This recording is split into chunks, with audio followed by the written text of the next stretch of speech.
Welcome, dear listener, to The Sleeping Hourglass. Tonight, we open the pages of a story that belongs to a city and to a horse. It is not the tale of kings or crowns, not of empires and their battles, but of something far more tender. It is the story of San Francisco at the turn of the 20th century. A city shimmering with ambition, brimming with light, but built on wooden bones and restless earth, and within its streets, among the cobblestones and the echo of hooves, there lived a fire horse named Blackie. Loyal, steady, a creature who would run not away from flames, but into them.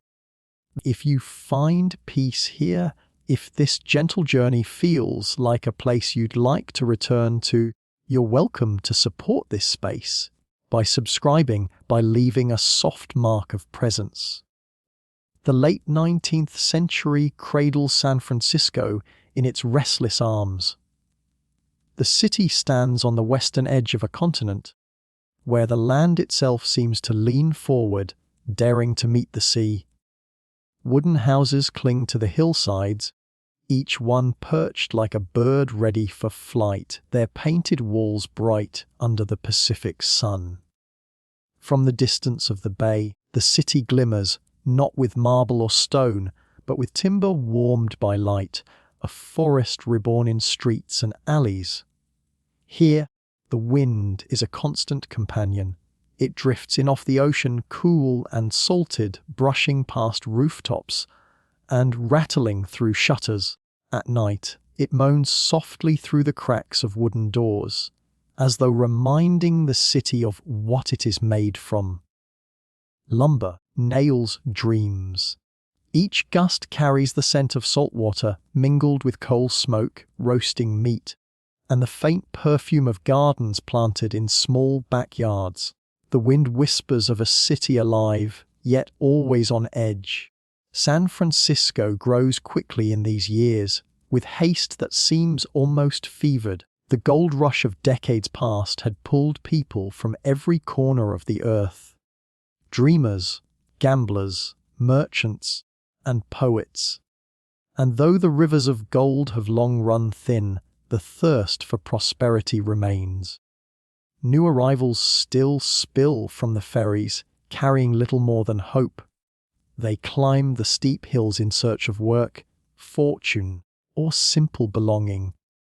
The city's population swells, spilling into neighborhoods stitched together almost overnight. But speed has its price. Houses are raised with boards nailed hurriedly into place, beams cut thin, walls resting on uncertain ground. Streets snake between them, narrow and uneven, filled with the clatter of carts and the rhythm of footsteps. At night, the glow of gas lamps throws long shadows across the plank sidewalks, shadows that stretch over wood piled upon wood. From above, the city looks less like stone permanence and more like kindling waiting for a spark. Yet fragility hides beneath a face of beauty. The hills rise green in springtime, dotted with wildflowers. The bay curves wide and blue, its surface shimmering like polished glass. Ships crowd the wharves, their masts like a forest of slender trees, while the sounds of many languages drift through the air. Cantonese, Italian, Spanish, English, all weaving a fabric that seems vibrant, unbreakable. San Francisco wears its danger lightly, like a shawl slipped over eager shoulders. The people do not think of fire or quake as they build theaters, saloons, and grand hotels. They think instead of tomorrow's fortune, tomorrow's laughter. Children run in the streets, their voices bright against the rattle of cable cars that clamber up the hills. Newspapers shout headlines from their stands, promising progress, warning of crime, celebrating victories. The city is restless, as though aware that it has no time to waste.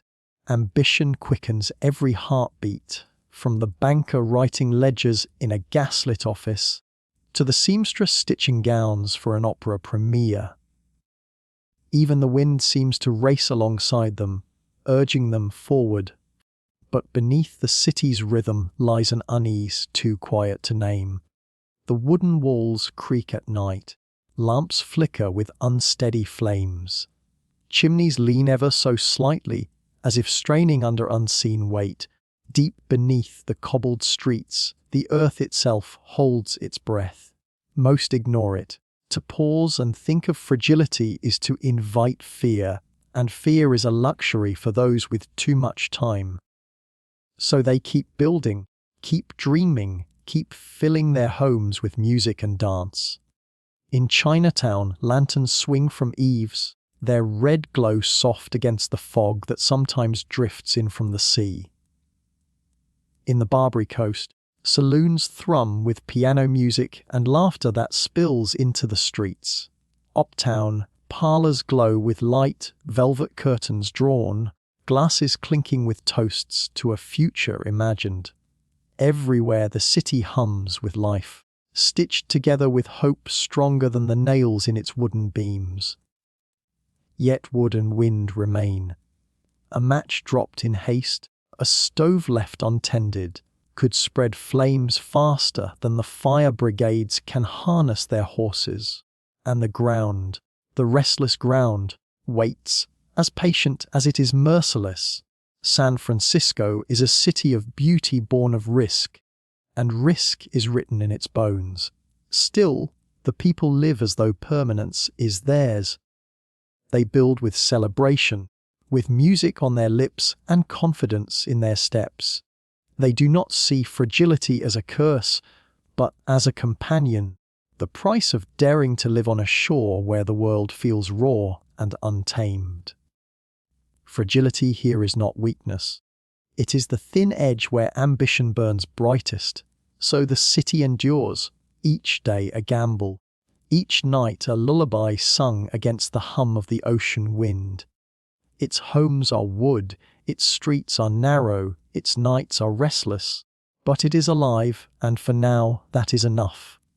The city waits, fragile yet unafraid, as though unaware of how thin the line is between life and flame. And into this wooden world of wind and risk, the fire horses will soon thunder, hooves striking sparks that carry both courage and danger into the night. In the quiet hours before dawn, when the city still sleeps, a bell rings out. Its echo carries over hills and through fog, breaking the stillness like a sudden crack in glass. Within seconds, doors fly open at the firehouse. Boots strike the floor, shouts rise into the night, and then, from the dark stalls, come the true first responders of a burning city, the horses. Before the age of motor engines, it is their strength that bears the weight of salvation. They stand in rows, coats gleaming in lamplight, nostrils flaring with the scent of smoke carried on the wind. At the call, they surge forward, hooves clattering against stone, muscles rippling beneath leather harnesses. In practiced precision, the firemen hitch them to wagons laden with ladders, hoses, and men. The horses do not hesitate, they lean into the traces, pulling with a force that shakes the very ground. And so begins their charge, not away from danger, but toward it. The streets open before them like veins, narrow and uneven, lined with wooden homes and storefronts. As sparks rise into the air, the fire horses thunder closer, their eyes wide but steady, their ears tuned to the cries of their drivers. Their hooves strike sparks of their own against the cobblestones, as though answering fire with fire. They are creatures of flight by nature, yet through discipline and trust they become creatures of courage. It is not easy to make a horse run toward flame. By instinct they fear it, the heat, the roar, the suffocating smoke. But fire horses are trained through patience, through steady repetition, through bonds woven between animal and man. The fireman's voice becomes an anchor, his hand a guide. With time, the horses learn to trust that where he leads, they will endure. Together, they form a partnership unlike any other. Human will join with animal strength, meeting flame with unity. The city depends upon them. In a place built almost entirely of timber, fire is a constant threat. A single overturned lantern, a stove left unattended, can send flames racing across rooftops faster than men alone can contain them. Without the speed of horses, entire neighborhoods would be lost before water could even touch the blaze. They are the difference between embers controlled and a city consumed. Their names are not often written in history, but whispered instead in the memories of firemen and their families. Chestnut geldings with patient eyes, grey mares with strength hidden in their slender frames, black stallions whose breath steamed in the cold fog of night. Each had a place, a role, a moment when their strength stood between destruction and survival. The work is relentless. Fires do not wait for rest. At any hour, the bell may ring, and again the horses must rise. They learn to sleep light, ears twitching at the faintest sound of alarm. They learn to move quickly, their bodies trained to stand ready. The harnesses hang from the ceilings of firehouses, designed to drop into place within seconds, so that speed is never lost. Every detail of their world is built for urgency, for the knowledge that each moment can mean lives. But amid this urgency, there is also tenderness. The firemen care for their horses as brothers in arms. After each run, the horses are rubbed down, their coats brushed until the sweat dries. Buckets of water are brought, oats poured into troughs. Gentle words are spoken, for the men know what they ask of these animals is extraordinary. To face what all living creatures fear most. Around the firehouse, bonds form that are quieter than heroism, yet deeper than duty. A horse rests his head on a fireman's shoulder. A man strokes the muzzle of the animal that carried him through smoke. To walk the streets of San Francisco in these years is to hear them often. The sudden clamour of hooves, the ringing of wheels against stone, the urgent call of bells clearing the way. Children stop their games to watch the fire wagons race by. Merchants step from their shops, shading their eyes as the horses thunder past. Each run is a spectacle, but also a reminder of how fragile the city is and how much it leans upon the loyalty of these four-legged guardians. Sometimes they return limping, their legs singed, their coats darkened by ash. Sometimes they stumble in exhaustion, their sides heaving after pulling weight through streets thick with smoke. And sometimes they do not return at all, claimed by falling beams or overcome by the very flames they charged into. Yet still others stand ready to take their place, as though courage is passed from one to another in an unbroken chain. To think of them now is to glimpse a forgotten nobility. In the great telling of history, their role is small, overshadowed by engines that would soon replace them. But in these years, at the turn of the century, they are essential. Flesh and spirit standing where machines have not yet arrived. They are not only horses, they are fire itself harnessed into loyalty, muscle turned into salvation. And within this world of smoke and courage, the stage is set for one particular horse. Black of coat, bright of eye, strong of limb. He will learn the same discipline, feel the same fire on his flanks, hear the same bells that call in the night. But in time, his name will rise above the rest, whispered not only in firehouses, but across the city itself. For he will not merely run into fire, he will carry San Francisco's heart within his gallop. And so the fire horses thunder through smoke and shadow, guardians of a city always at risk. From among them, one black horse waits, a creature soon to be chosen, soon to be named, soon to carry flame and memory into history. He stands in the half-light of morning, a black silhouette against the straw-lined floor. His coat gleams like polished obsidian, dark as coal, catching glimmers of sun that filter through the stable's slats.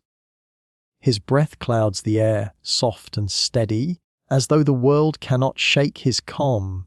In his eyes rests a spark, lively and alert, but not wild. It is the gaze of an animal that listens, that learns, that holds strength without haste. The men at the San Francisco firehouse see it the first time they meet him. Here, in this black horse, there is potential, a mixture of endurance and gentleness, power tempered by patience. He is spirited, yes, but not reckless. Spirited enough to charge forward when the bells call, calm enough to obey the guiding hand of Reens. They call him Blackie, a name simple yet certain, the kind of name that clings like smoke to memory. Training begins with quiet steps. A horse must learn to stand without fear when the alarm bell shatters silence. He must not flinch at the sudden drop of the harness from the ceiling, at the quick fastening of buckles, at the shout of men rushing to their posts. Blackie listens, ears twitching, hooves shifting upon the wooden floor. The first times, his muscles tense, every instinct urging him to rear, to flee. Yet he stays. The voice of his handler steadies him, a low murmur smoothing the jagged edges of instinct. With each repetition, the fear lessens. With each run through the drill, his trust deepens. Soon, he begins to know the rhythm. The bell rings, the doors swing open, the harness clasps shut. Blackie steps forward without hesitation, shouldering into the traces, waiting for the command. He learns the feel of weight behind him. The heavy wagons with their ladders, their barrels of water, their crew of firemen. He learns the sound of hooves upon stone, not as panic but as purpose. The city takes note. Passers-by watch as he thunders past, his black coat shining even through smoke and fog. Children point and cheer, marveling at the size of him, the speed with which he pulls the wagon through the winding streets. Merchants pause in their doorways, hearing the rattle of wheels and the sharp ring of hooves. Blackie becomes not only a horse among many, but a presence, a creature that seems born to meet the city's constant peril. Yet his life is not all fire and urgency. Between alarms, the firehouse settles into quieter rhythms. The men tend to their equipment, polish their brass, patch their coats, and in those lulls, Blackie becomes their companion. A fireman leans against his stall, stroking the horse's muzzle as he eats from the trough. Another brushes his coat until it gleams, speaking softly as though the animal might answer.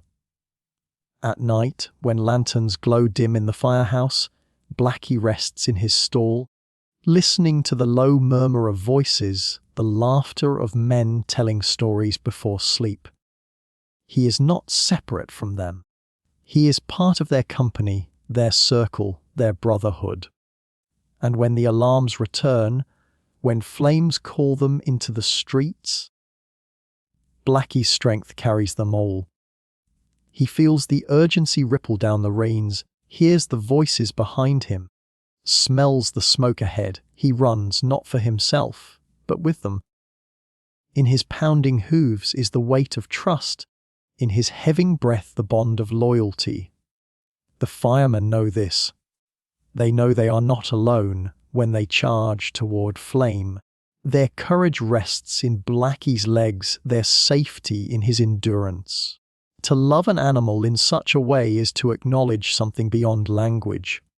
A horse does not speak, does not reason as men do, yet he feels. He senses fear in a tightened hand, calm in a steady voice.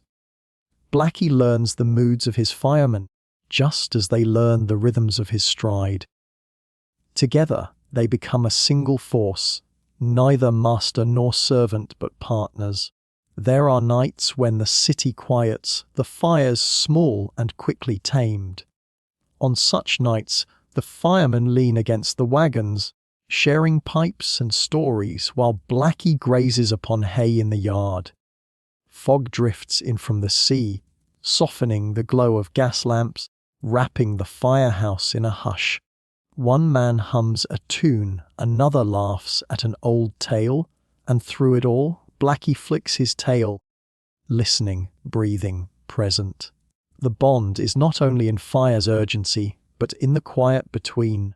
The years will remember San Francisco's a place of peril, wooden, restless, always one spark away from catastrophe. But within that memory is another story, gentler yet no less vital. The story of a black horse whose strength was matched only by his willingness to give it. His name will not be carved in stone or cast in bronze, but it will live in the recollections of those who trusted him, those who leaned upon his steady gallop when the flames seemed unendurable. For now, Blackie remains young, full of vigor, his days of true trial still ahead. He does not know that his hooves will one day carry survivors from burning streets, that his breath will mingle with the smoke of one of history's great disasters. He knows only the present, the hand that pats his flank, the bell that calls him to run, the warmth of straw beneath him at night. In this present, he is steady. In this present, he belongs. And so Blackie, the black horse of the firehouse, learns the rhythm of flame and loyalty. Yet, as he finds his place within the fireman's trust, the city itself begins to stir restlessly, a stage too fragile to hold the weight of its own ambition. San Francisco breathes quickly, as though the city itself cannot quite catch its breath. The turn of the century finds it alive with a fever that belongs to both youth and ambition. Streets stretch outward, climbing hills and curling along the shore. Theatres rise in splendor, their doors welcoming crowds eager for song and story. Banks stand tall with their stone facades, offering a veneer of permanence in a city where permanence is only an illusion. The evenings are restless. Music spills from saloons where fiddles scrape out quick, uneven notes, and laughter erupts like sparks into the fog-heavy air.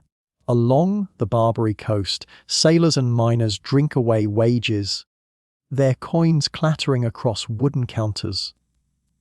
Women in bright dresses weave through the noise, their voices rising above the piano's clamour. The sound is not contained but carried outward, drifting into the night until it merges with the ocean wind. Elsewhere, the rhythm changes.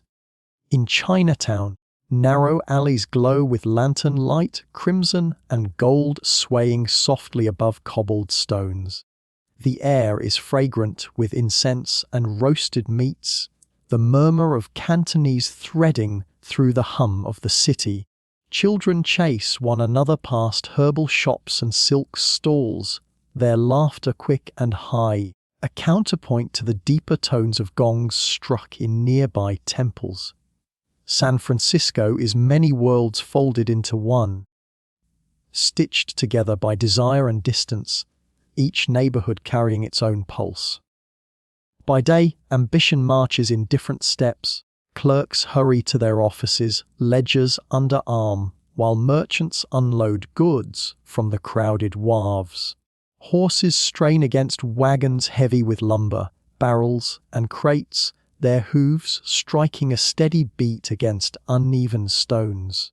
Carriages jostle for space on streets lined with storefronts, jewelers displaying their wares, tailors adjusting mannequins in narrow windows, newspapers shouting headlines in bold black ink. The city hums with commerce, every heartbeat tied to some wager of gain. Yet beneath the surface, fragility persists. The buildings rise in wood, hastily hammered into place, their foundations often shallow, their beams cut thin. Fires are frequent, sometimes small, sometimes swallowing whole blocks before being beaten back. Still, each time flames fall to smoke, construction returns with even greater haste, as though the city refuses to pause long enough to remember its own vulnerability. And then there is the earth. Deep below the cobbles and timber, it waits in silence. Few speak of it openly, yet many feel it, a low unease that passes like a shiver beneath the skin. Minor tremors sometimes rattle windows, causing lamps to flicker, dishes to clatter. These moments are shrugged away, dismissed with a nervous laugh, as though acknowledging the ground's restlessness might invite it to speak more loudly. San Francisco is built upon borrowed land, a place where tectonic plates press against one another in eternal argument. But the city turns its face upward, not downward, as if to avoid meeting the truth beneath its feet. In the grand theatres, velvet curtains sweep aside to reveal operas and vaudeville acts. The audience, dressed in their finest, applauds with abandon, forgetting for a few hours the fragility of the world outside. On the streets, parades march in bright uniforms, brass bands echoing through the hills, while schoolchildren wave flags with eager hands. The city does not only live, it performs, as though each day must be brighter, louder, more dazzling than the one before. For immigrants who arrive by ship, San Francisco is both promise and test. Italians settle near North Beach, fishermen drawing their nets along the shore. The Chinese endure discrimination yet carve out resilience in their tight-knit community. The Irish work the docks, their voices rising in songs carried from across the Atlantic. Each group weaves itself into the restless fabric, their threads frayed by hardship yet glowing with determination. Blackie stands among this rhythm, his stall nestled in a firehouse that beats like a heart within the city. When the bell rings, he joins the street's chorus, hooves pounding, wheels rattling, voices calling. He feels the pulse of San Francisco not only in the earth beneath him, but in the urgency of its people, who live as though time itself must be outrun. Restlessness carries both brilliance and danger. It births theatres and saloons, lantern-lit alleys and crowded banks, but it also blinds to the fragility of wooden beams, to the peril of unchecked growth, to the silence of the earth that waits beneath. The city shines like a lantern in fog, radiant and warm, yet the wick burns fast. Each gust of wind, each spark of flame, each tremor from the deep is a reminder of how swiftly light can be extinguished. And yet, this is the nature of San Francisco. To pause would be to diminish it. Its greatness is born not in caution, but in daring, in the restless drive to rise even when the ground itself does not promise to hold. To live here is to gamble not only with fortune, but with fate, to dance on boards that creak, to sing in theatres that sway, to build dreams upon foundations both uncertain and alive. San Francisco moves forward, restless and unafraid, as though the ground beneath it were as steady as stone. But in the stillness of one coming night, the city will quiet, unaware that beneath its wooden streets the earth is preparing to break. Night comes gently to San Francisco on April 17, 1906. The city that has danced and shouted through the day now exhales into silence. From the waterfront to the steep ridges of Nob Hill, windows dim one by one, lanterns are lowered, and curtains are drawn against the coastal chill. A hush falls, tender and deceptive, as though the earth itself wishes to rest. The day had been full of revelry. Saloons along the Barbary coast spilled music and drunken voices into the streets, while in parlours and drawing rooms, men in suits and women in gowns lingered over late suppers. Chinatown glowed with paper lanterns, casting crimson light on cobblestones. Horses clattered home from their day's labour, wagons creaking under their final loads. It was a city of noise and movement, but now, as midnight approaches, it slows like a child falling into sleep. In the firehouse, Blackie stands in his stall. His flanks still shine with the sheen of the day's harness. The firemen brush him with practiced care, strokes steady, murmurs low. He leans into their touch, half dozing, half listening to the creaks of the building around him. Outside, the street grows empty, save for the occasional clip of hooves or the muffled footsteps of a watchman. Inside, the scent of hay, leather, and soot mixes into a strange perfume. The fragrance of service and readiness. It is an ordinary night. That is its secret beauty. Nothing remarkable stirs. The air is calm, the lamps burn, the men settle into bunks, some still chuckling at jokes, some drifting instantly into dreams. Blackie folds his legs beneath him and rests on the straw. His breathing deepens, a slow rhythm that echoes the city's own. Yet beneath that calm, the earth holds its secret.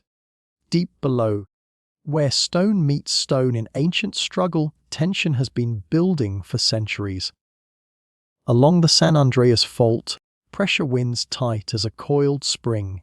No human ear hears it, no horse senses it, no flame flickers to warn. The ground waits, silent, like a beast crouched before the leap. Up on the hills, houses of wood lean lightly in the night breeze. Curtains flutter against open windows. Lovers whisper promises into pillows. Children twist in sleep, clutching rag dolls, dreaming of schoolyards and ferry rides. No one imagines their world could break before morning. That is the mercy of ignorance, to rest without knowing how fragile the hours truly are. In the grand hotels, wealthy guests sleep on feather mattresses surrounded by carved wood and velvet curtains. Servants, tired from tending, curl on narrow cots in the basements. Lamps are extinguished, clocks tick. A thin sliver of moon drifts across the bay, scattering its reflection on the restless waters. The Golden Gate lies dark, wind brushing it with invisible fingers. Not far from the firehouse, in the heart of the city, the streets empty. The clamour of the day is gone. Even the saloons begin to shutter, their doors closing on the last echoes of laughter. The piano keys fall silent. Glasses are stacked, floors swept. Barmaids walk home under shawls, footsteps quick against the cobblestones. A dog barks, then falls silent. San Francisco sleeps. In that stillness, there is a strange tenderness, as though time itself hesitates before taking another step. The city's wooden bones, its narrow alleys and soaring hillsides rest as though they too require sleep. If you could stand above it, looking down from the stars, the city would appear like a glowing constellation scattered on the dark edge of the Pacific. Small, luminous and unknowing. Back in the firehouse, Blackie dreams. Horses dream, though their dreams are wordless. Perhaps he sees fields of grass, the sweep of open sky, the soft nuzzle of another horse's muzzle. Or perhaps he dreams of what he knows best, the thunder of hooves against stone, the flare of torches, the weight of a harness pulling him forward toward fire and smoke. Even in sleep his body remembers. His heart is steady, strong, untroubled. The firemen sleep too. They are men accustomed to waking in an instant, to leaping from bunks to harness wagons in the time it takes a flame to rise. But tonight the alarms remain silent. Tonight the world seems secure. Their boots rest neatly by their beds. Their helmets gleam faintly in the shadows. Tomorrow they will not find them so easily. Tomorrow everything will be dust and splinters. But tonight there is only peace. Candles flicker in a few windows where sleep has not yet come. A mother nurses her child. A writer scratches at his notebook. A gambler counts his winnings by lamplight. The city hums with these last, quiet movements. In every room, lives continue their ordinary rhythm, unaware they will soon be scattered into chaos.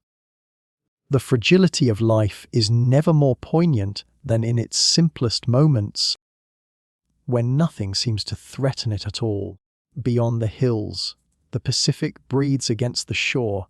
Waves collapse, rise, and fall again, as they have done for millennia. They know nothing of earthquakes or firestorms. They keep their rhythm, indifferent yet eternal. The city at their edge seems so young compared to their endless tide. Tonight, the waves beat like a clock, counting down hours no one hears. The night deepens, midnight passes. The air grows colder, the stars sharper.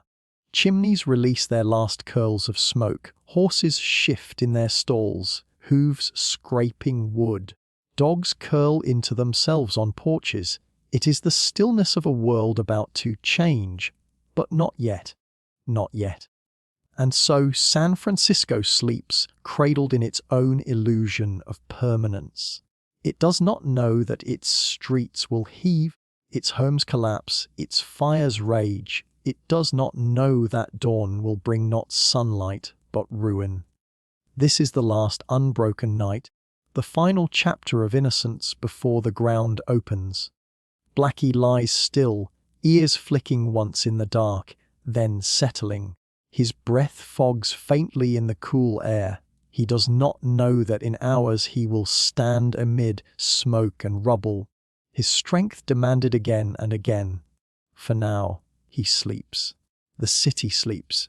The earth waits, and beneath that fragile stillness, silence tightens like a string drawn to breaking. For when dawn arrives, the ground itself will roar awake. Morning should arrive softly.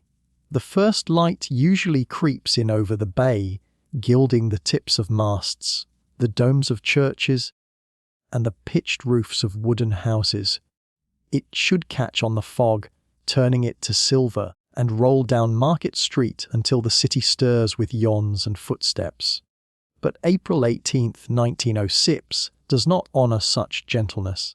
Dawn comes not with light, but with violence. At 5:12 a.m., the earth wakes before the people. The stillness of the last night is broken by a low rumble, like distant thunder rolling through stone. It begins beneath the feet of sleepers, subtle at first, almost like the shifting of a dream. Then, without mercy, it rises. A roar beneath the surface, a tearing that has waited centuries to be unleashed. The San Andreas Fault, that ancient scar beneath California, moves. For nearly 300 miles, the crust of the earth slips, grinding and jolting with unstoppable force. The ground beneath San Francisco lurches violently, as though the city has been seized in the jaws of some invisible beast. Walls buckle. Wooden frames groan, twist, and collapse. Chimneys snap like brittle twigs, bricks tumbling into the streets. Windows shatter in showers of glass, raining onto cobblestones. Church bells swing madly without hands, their bronze voices clanging out terror to every corner of the city. Horses rear in their stalls, eyes wide, hooves striking in panic. Blackie jolts awake. Straw shifts under him as the floor shudders. The walls of the firehouse rattle, beams groaning as if about to snap. He scrambles to his feet, muscles trembling, ears pinned back against the thunder of collapsing timber. Around him, the other horses scream, their voices shrill, primal, filling the air with fear older than words. The firemen are thrown from their bunks. Some stumble barefoot across the shaking floor, clutching walls for balance. Others are hurled down as the ground bucks beneath them. The air fills with dust and falling plaster, choking, blinding. But even as terror seizes them, training surges forward. They rush toward the horses, toward Blackie, hands outstretched to calm, to soothe, to steady. Outside, the streets wreathe. Cobblestones split, sewer lines rupture, and water gushes into gutters. Gas lamps topple. Telegraph poles sway and fall like brittle reeds, wires sparking. In some places, the earth itself tears open, splitting roads, swallowing fences, toppling carts. People tumble from their beds into chaos. Mothers clutch children to their chests as plaster rains around them. Fathers scramble to doorways, shouting through the thunder, voices lost in the roar. Tenement buildings lean into each other and collapse in clouds of dust, burying the lives within. In the grand hotels, chandeliers swing wildly, shattering on marble floors. Guests cry out, trapped in hallways that twist and split. At the waterfront, the bay churns violently. Ships rock against their moorings, some breaking free, others grinding hulls against piers. Waves surge against the shore as if the ocean itself has been shaken from its rest. The great ferry slips from its ropes and drifts aimlessly into the current. In Chinatown, narrow alleys collapse under the strain. Wooden balconies snap and crash into the streets below. Lanterns that burned through the night fall into the dust, extinguished in the chaos. Residents pour into the open, eyes wide, voices rising in a chorus of fear. Everywhere, the sound is unbearable. It is the earth itself groaning, wood splintering, iron twisting, glass shattering, people screaming. And through it all, the unearthly sound of animals. Dogs howling, birds shrieking from the skies, horses crying out in terror. Blackie's scream joins theirs, sharp and piercing, before a fireman's hands grasp his halter, steadying him with desperate strength. The quake lasts less than a minute, yet it feels eternal. 45 seconds of fury stretch like a lifetime. In those moments, San Francisco is torn apart. Buildings crumble into heaps, streets buckle and crack, fires spark in chimneys and kitchens. And then, as suddenly as it began, the shaking subsides. But silence does not follow. It never could. The city roars with the aftermath. Collapsing walls, the cries of the injured, the groans of beams as they surrender to gravity. Dust clouds rise, turning the dawn dim and grey. The air tastes of plaster, of smoke, of fear. The city is no longer whole, it lies in pieces, gasping like a body struck down. The firehouse still stands, though wounded, beams cracked, plaster fallen. The firemen, coated in dust, stagger to their feet. They move among the horses, calming them, checking for injury. Blackie trembles but stands firm, his flanks damp with sweat, his eyes wild yet unbroken. Even in the chaos, he listens to the voice of the men he trusts, their hands stroking his neck, grounding him against the madness outside. They do not yet know what awaits beyond their doors. Across the city, ruin is everywhere. The Palace Hotel, once a jewel of San Francisco, is cracked and broken, its ornate halls filled with dust and screams. Tenements in south of Market lie in heaps, families buried beneath boards and brick. St. Francis Church lies open to the sky, its steeple toppled. Streets are blocked by debris. People wander in shock, dazed and bloodied, clutching what little they could grab in their flight. And everywhere the bells ring. Some towers still stand, and their bells toll without order, set loose by the quake. They toll not in worship but in mourning, in chaos, in helpless announcement of disaster. Their echoes weave through the cries of the people, through the shouts of rescuers, through the wailing of the injured. The earth is still, but it is not calm. Aftershocks tremble through the morning, smaller quakes that rattle what remains, bringing down what still stands. People flee into the streets, afraid to remain under any roof. Mothers weep. Fathers call out names lost in the dust. Children clutch the hems of their parents' clothes, wide-eyed and silent. Blackie snorts, stamping the ground as another tremor passes. The firemen know now this is not the end. This is only the beginning. The city has been broken open, its bones exposed, its lungs filled with dust. The wound gapes, waiting for the second blow. One that will come not from the trembling earth, but from fire. And as the dust settles over the wounded streets, a new enemy begins to stir, not of stone, but of flame, waiting to devour what the quake has spared. The shaking ceases, but the city does not find peace. For a moment, there is only the ragged sound of breathing, the cries of the trapped, the stunned stillness of those who have survived. But beneath this fragile quiet, another danger stirs. The quake has broken more than stone and timber. It has cracked the arteries of the city, its gas lines, its stoves, its lamps. From these unseen wounds, fire begins to seep. It starts almost invisibly. In kitchens where breakfasts had been left waiting, flames topple from overturned stoves. In parlor fireplaces where embers still glow, chimneys collapsed, spilling sparks into splintered rooms. In the streets, broken gas mains hiss, invisible but deadly, releasing breath that hungers for a single spark. The first blazes flicker uncertainly, as if testing the night's destruction. A curtain catches, a roof beam smoulders. A candle tips in the home of a family who ran barefoot into the street. One flame, then another.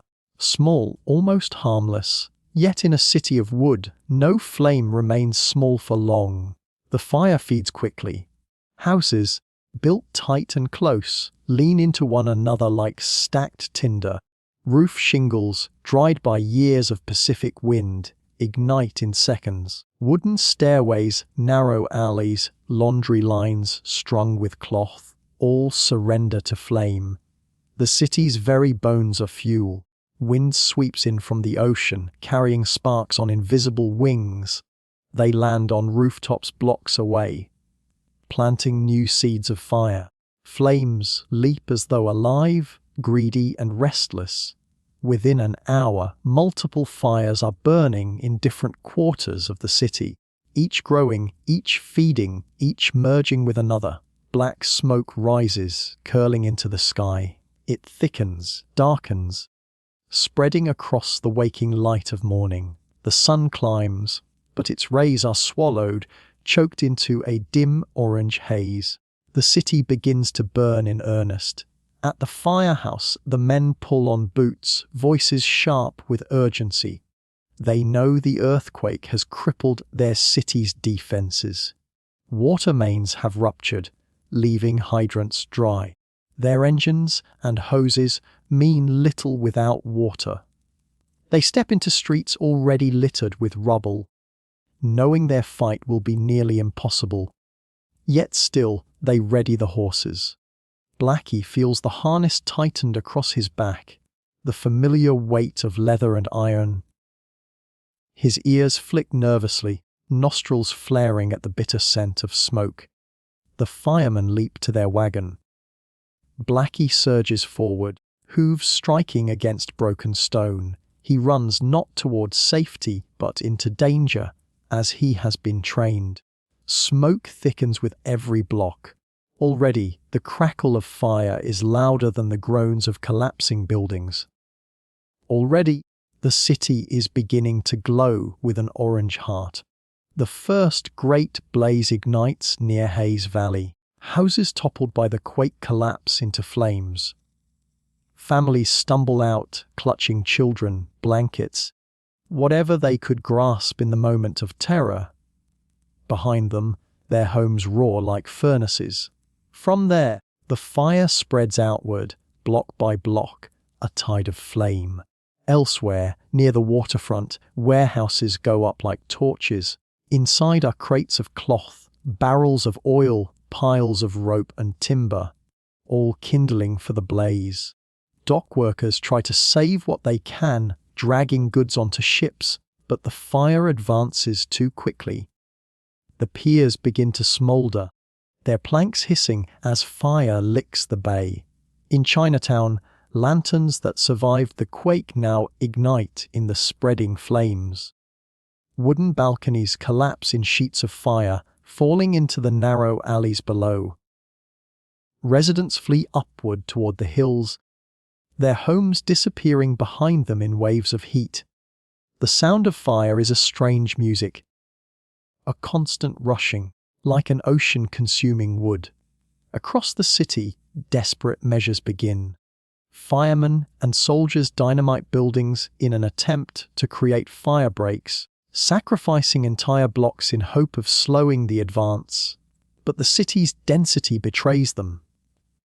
Each explosion scatters sparks, igniting fresh blazes in nearby ruins. The fire, instead of halted, is fed.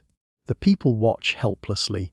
From Nob Hill, families in nightclothes stand in gardens, clutching heirlooms, watching fire climb upward toward their mansions. From the Mission District, shopkeepers throw buckets of water onto flames already taller than rooftops, knowing the futility yet unwilling to surrender. In the parks, refugees gather with what they've salvaged: trunks, blankets, photographs, staring wide-eyed at the growing inferno that once was their city. Blackie runs again and again into the smoke. His mane is damp with sweat, his eyes stinging from ash. The wagon behind him rattles with hoses, ladders, men coughing through kerchiefs. They try to direct streams of water from hydrants, but many gush only air. Still, they fight, dragging hoses into burning streets, climbing collapsing stairs, pulling the wounded from smouldering ruins. But the fire is not merely a foe. It is a tide, a storm of heat and hunger. It moves with a will of its own. By afternoon, flames converge in the heart of the city. They merge into walls of fire, swallowing entire blocks in minutes. The sound is deafening, a roaring that drowns voices, drowning even the ringing of bells. Ash begins to fall. It drifts like snow across the streets, coating the shoulders of survivors, settling in Blackie's mane. Paper, burned to weightless cinders, floats through the air. Scraps of letters, newspapers, books, reduced to fragments of smoke. The city is burning not only in body but in memory. Its words and histories turn to ash before they can be spoken again. By evening, the fire stretches nearly unbroken across miles. From the bay to the hills, from Market Street outward, the city glows as if the earth itself has opened to reveal a furnace. Smoke rises in towering columns, visible far out to sea.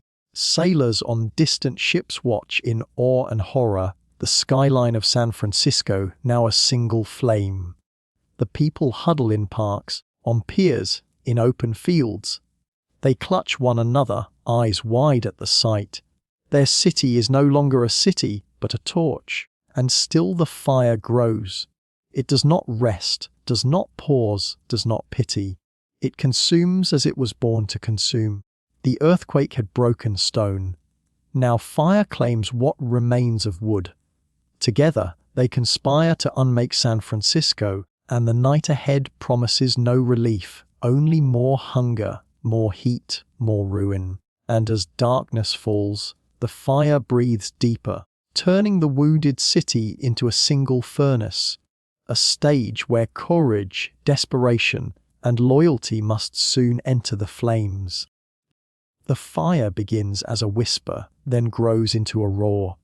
Gas lines hissing, chimneys collapsing, sparks leaping from roof to roof.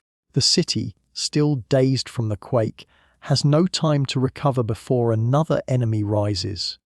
What the earth spared, the fire seeks to claim. San Francisco is made of wood, houses, hotels, shops, saloons. Even the proudest streets are lined with tinder. When the wind shifts, embers ride it like messengers of destruction, scattering flame into every corner. The earthquake fractured pipes, leaving hydrants dry. Soldiers march with rifles. Firemen shout orders. Citizens form bucket brigades. But against such hunger, water is too little. The city begins to glow like a furnace. In the stables, amid the chaos, the fire horses stir. Their nostrils flare. Their ears flick at the smell of smoke drifting thick through the doors. Horses know fire. It lives in their blood as something feared, something primal. But these are not ordinary horses. These are the city's great engines of rescue, trained not to flee, but to charge. Among them, Blackie stands ready. The men move quickly, voices clipped with urgency. "Hitch him! We've no time!" Chains rattle, leather straps tighten. And the wagon waits behind him. Blackie stamps once, sensing the weight of what's coming.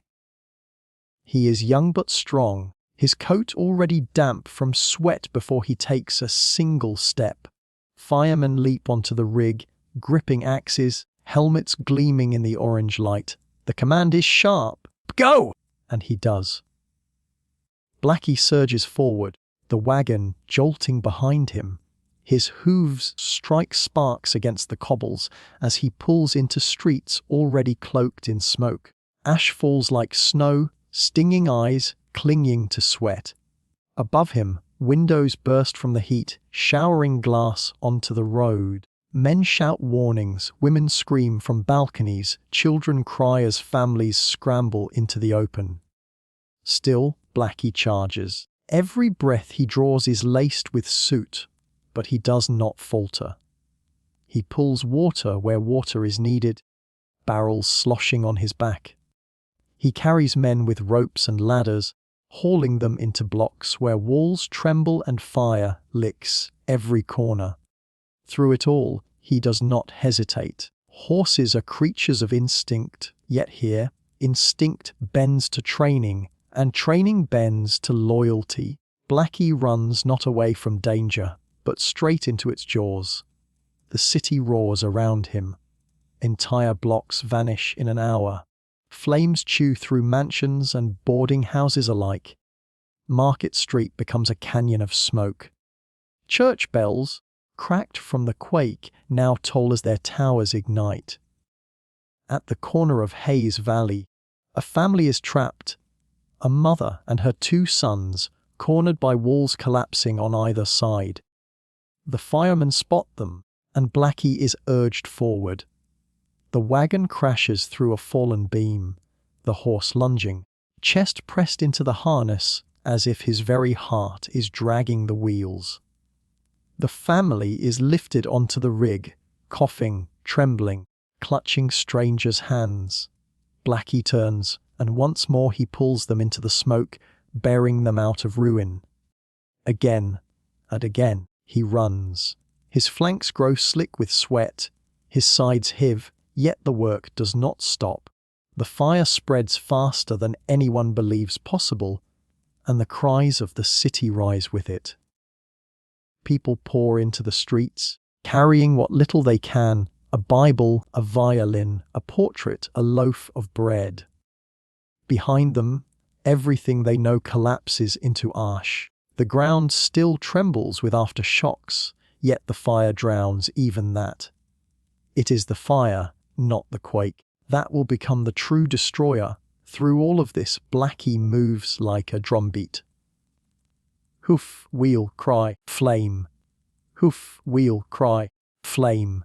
Time loses meaning in this rhythm. To the men riding behind him, the horse is not merely muscle and speed. He is the pulse of the city's resistance. When their arms shake from swinging axes, when their throats ache from smoke, it is Blackie's power that pulls them onward. His stride becomes their will. By nightfall, the horizon is an unbroken wall of fire. Refugees crowd into the open spaces, parks, wharves, fields. From Telegraph Hill to the Mission District, the city glows red. The army dynamites entire blocks, trying to carve fire breaks, but still the flames leap. Horses drag engines to these front lines, hauling men into infernos so fierce that steel warps and stone cracks. Blackie pulls until his breath rasps and his legs tremble. At one crossing, the wagon lurches sideways as the ground opens in a quake's aftershock. His body strains against the harness, holding balance, saving the men from toppling beneath. He steadies, he pulls again, and the wagon rights itself.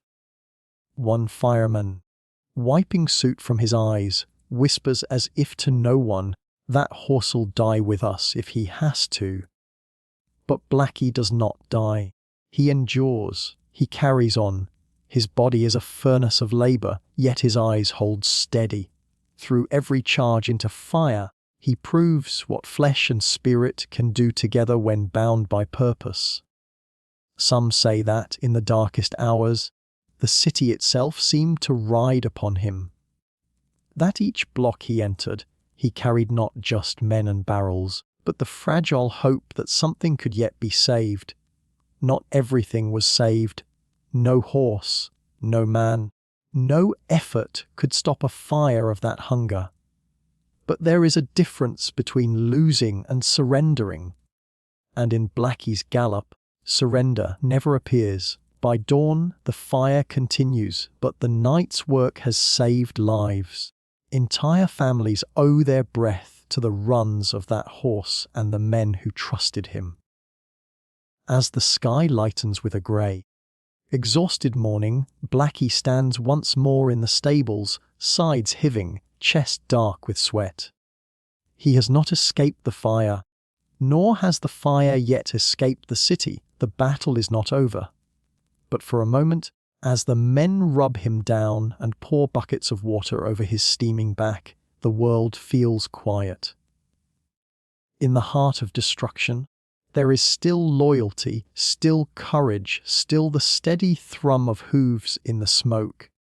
In the days that follow, the fire will not rest, nor will the city, and Blackie will be called upon again. For now, he breathes in the silence between battles, while the fire still waits beyond the horizon, hungry for more. Morning rises dim, though the sun is hidden. The sky above San Francisco is heavy with smoke, ash falling like a strange grey snow. Streets once filled with trolley bells and hurried steps are now rivers of the displaced.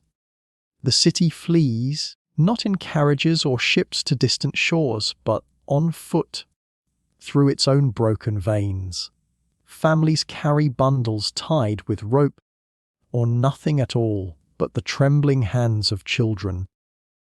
Mothers hold infants against their shoulders, their faces streaked with soot. Fathers balance trunks on their backs or push carts salvaged from the wreckage. Elderly men lean on canes, each step a fragile protest against despair. The fire still moves behind them, chasing through wooden blocks like a hunger that cannot be satisfied. Every street corner becomes a decision. Which path will not be swallowed next? Toward the waterfront they walk, toward the edge of the city where water might stand as a shield. But the waterfront, too, is lined with smoke and ruin. Bridges groan. Warehouses collapse into embers, and so the people, weary and aimless, turn their steps toward Golden Gate Park, the only wide refuge the city offers, a cathedral of trees still standing green above the choking ash. The park becomes an ark, a holding place for the lives scattered by fire. Canvas tents rise like a field of pale blossoms across the grass. Blankets are strung between branches. Children curl up beneath benches, clutching small toys that survived the quake. At night, the stars appear dim through the smoke, but they appear nonetheless, a reminder that light exists even beyond ruin. Here, survival takes on the shape of community. Strangers share loaves of bread and pitchers of water. Women who never met before now sit side by side, mending clothes by firelight. Men build makeshift kitchens from fallen branches, boiling thin soups that taste of both hope and scarcity. The city, once divided by class and street, now presses shoulder to shoulder. Displacement blurs boundaries. Everyone is a refugee of the same fire. The sound of the city has changed, no longer the clang of streetcars or the echo of saloon music, but the low murmur of grief. Voices retelling where they were when the earth split, what they saw when fire took their homes. These stories pass from tent to tent, weaving a new tapestry of memory. The telling itself becomes survival. To speak of what has been lost is to hold it still within reach, if only for a moment. Children, restless and too young to understand, chase one another through the grass. Their laughter, fleeting but fierce, cuts through the sorrow like a bright thread. It is not that they do not feel the weight of disaster. It is that life insists on pushing forward, even in the smallest voices. For the elders watching, the sound is both painful and healing. It is proof that the city's heart still beats, though faintly. Along the park's borders, soldiers stand guard, their uniforms dusted with ash. They are both protectors and enforcers, keeping order among a restless tide of the displaced. Some ration lines form, bowls held out for ladles of broth. Others wait for water, each sip measured carefully against scarcity. Hunger gnaws, thirst tightens throats, but still the people endure. For many, the hardest loss is not the house or the furniture, but the small tokens of memory left behind. One woman weeps quietly over a scorched photograph. Another clutches a Bible saved from her parlor, its pages smudged but legible. A man carries nothing but his father's violin, strings broken, yet kept as though it still holds a song. These remnants become anchors in a sea of loss, proof that the past is not entirely gone, even when the streets that carried it have been reduced to cinders. Yet amid the grief, resilience flickers. Some men speak of rebuilding, already imagining walls that might rise again, stronger this time. Women hush babies and speak softly of tomorrow. Children play with sticks, calling them swords, pretending they are knights defending a kingdom of grass and tents. Human beings, even in ruin, turn naturally toward the thought of what might yet come. In this way, the park becomes more than a refuge. It becomes a symbol of endurance. Beneath the smoke-darkened sky, San Francisco's people learn to breathe again. Even if the breath is shallow and trembling, the city flees not just from fire, but toward survival, carrying within it the fragile ember of hope. When night falls, the glow of flames still lingers on the horizon, a reminder that the city itself is not yet finished burning. From the park, families watch as sparks leap against the darkness, like some monstrous lantern festival across the ruined streets. The fire is distant now, yet close enough to remind them of what has been lost and what is still at risk. Sleep comes fitfully, broken by coughs and dreams of shaking ground. But even so, they rest. For the first time since the quake, there is at least a measure of safety, however fragile. The city flees, but it does not abandon itself. In the gathering of tents, in the sharing of bread, in the small defiance of laughter, San Francisco endures its exile within its own borders. It waits, quietly, for the day when the flames will die and the long work of return can begin. In the hush of the park, with smoke still drifting from the ruins, the people hold one another and wait, not knowing what tomorrow will bring. And as the city gathers its breath in exile, another force steps forward to meet the fire, the army, marching into the embers with orders that will shape what remains. The fire is still hungry. It devours block after block, wooden walls falling like kindling into its throat. The city, though fleeing, cannot outrun the blaze. And so another force enters the stage. Not nature's fury, not the cries of the displaced, but the firm rhythm of boots upon cobblestones. The army arrives. They come in lines. Soldiers in khaki, their rifles slung across shoulders, bayonets catching faint gleams of firelight. Their faces are set, unreadable, as though carved from stone. They march through smoke-thickened streets, past families dragging belongings, past children clutching dolls, past the ruins of homes still smouldering. The city, fragile and broken, watches these men step forward like a new kind of tide. Martial law is declared. Order must be imposed, the officers say, for chaos breeds danger as much as fire. Troops are stationed at crossroads, their commands sharp, their eyes unyielding. A man seen looting a shop is stopped at gunpoint. Another, accused of lighting a fire to drive back flames, is silenced under the soldier's authority. Harsh measures for a harsh moment. In the hush of fear, the city bends to the discipline of the uniform. But the army does more than guard. They wield dynamite, not rifles, against the fire. To halt its spread, they set charges in houses that have not yet burned, destroying in hope of saving what remains. The sound of explosions rolls across the city, not from quake or collapsing walls, but from the very hands sworn to protect.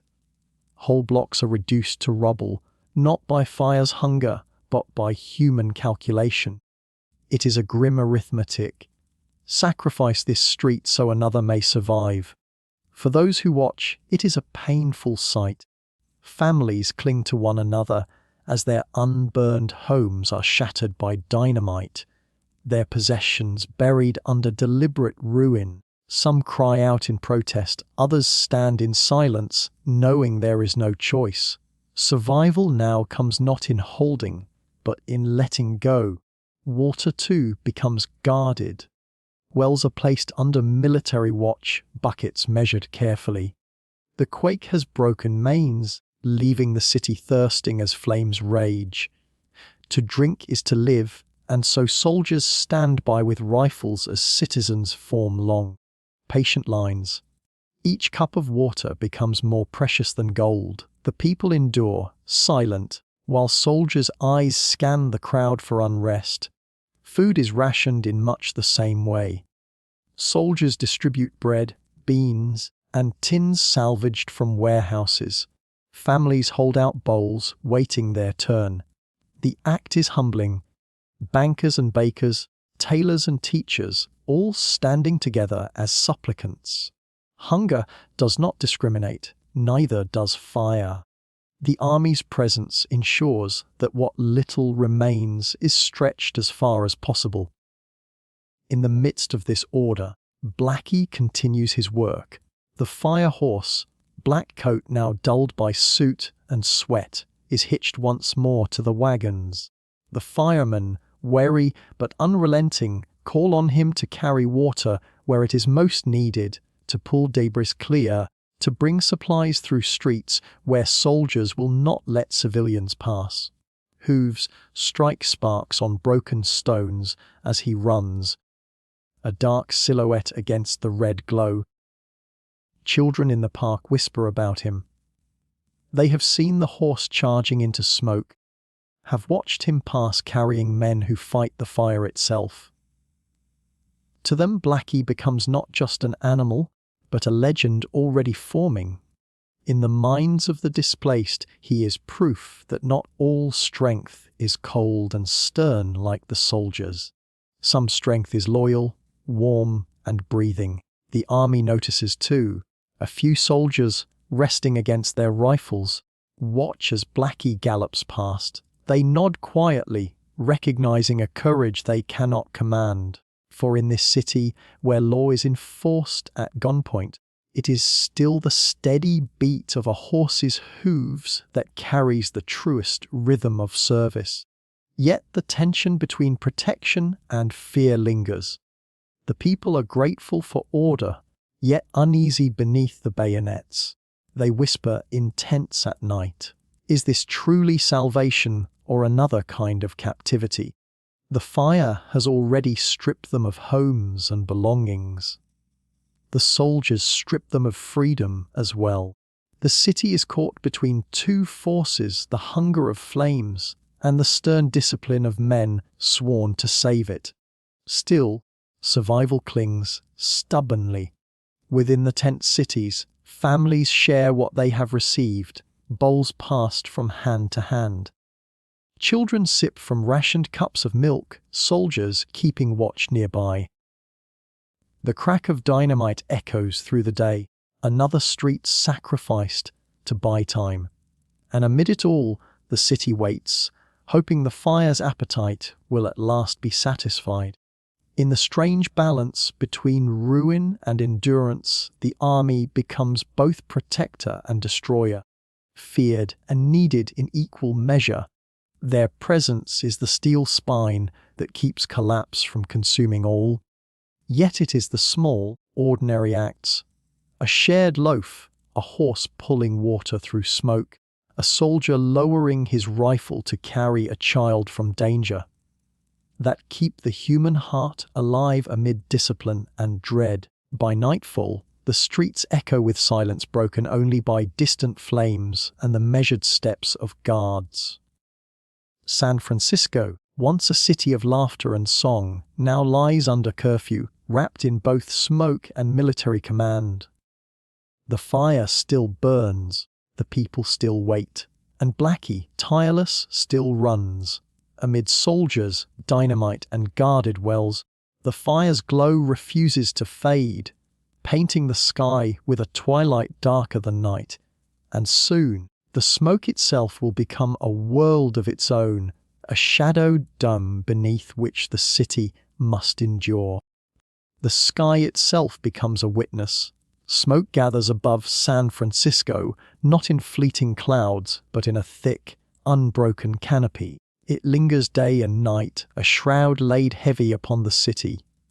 At noon, the world is dimmed to dusk. Shadows lengthen unnaturally, not because of the turning earth, but because the sun cannot pierce the veil. Where once the city glittered in daylight, it now lives beneath a twilight that refuses to lift. The people wander through this half-dark, as if the heavens themselves have joined in mourning.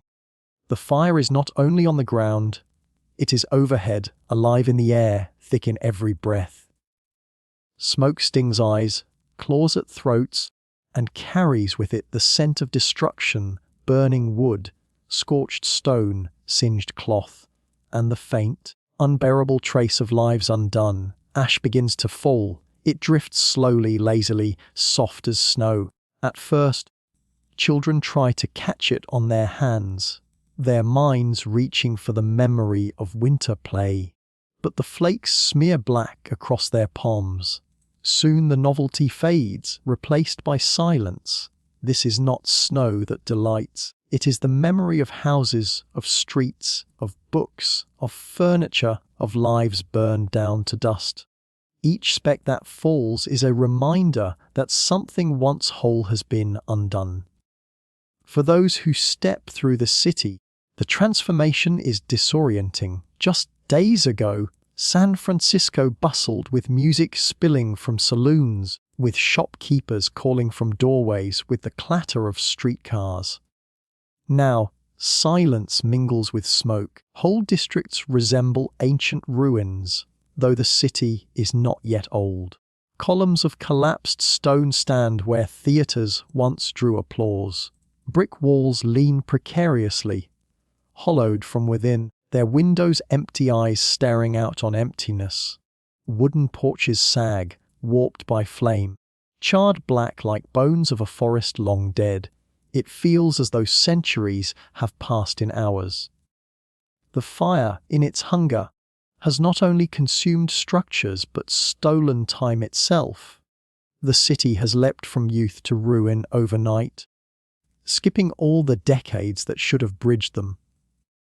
Survivors wander these ruins stunned, unable to reconcile memory with sight. Yesterday, laughter echoed here. Today only cinders remain. And yet, the fire is more than destruction. It purifies, even as it devastates. In burning, it strips the city bare, leaving nothing hidden. Luxuries and poverty alike are reduced to the same ash. Grand mansions and humble shacks collapse into indistinguishable ruin.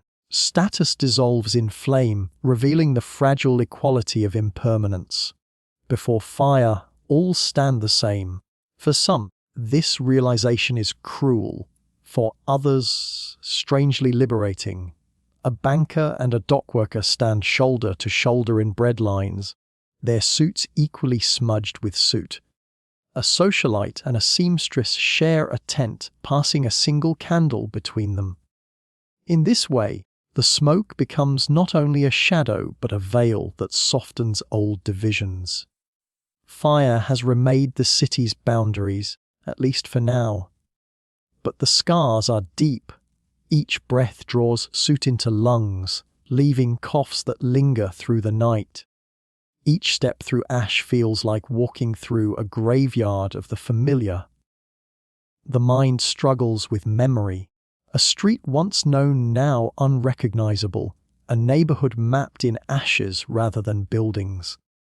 The city's identity, once built on ambition and growth, now seems suspended in this twilight, waiting for definition to return. At night, the glow of the fire still paints the sky, a pulsing red beneath the smoky veil. The stars are hidden, as though the heavens themselves cannot look upon the city. Only the moon, pale and weary, sometimes breaks through, its light made strange by the haze.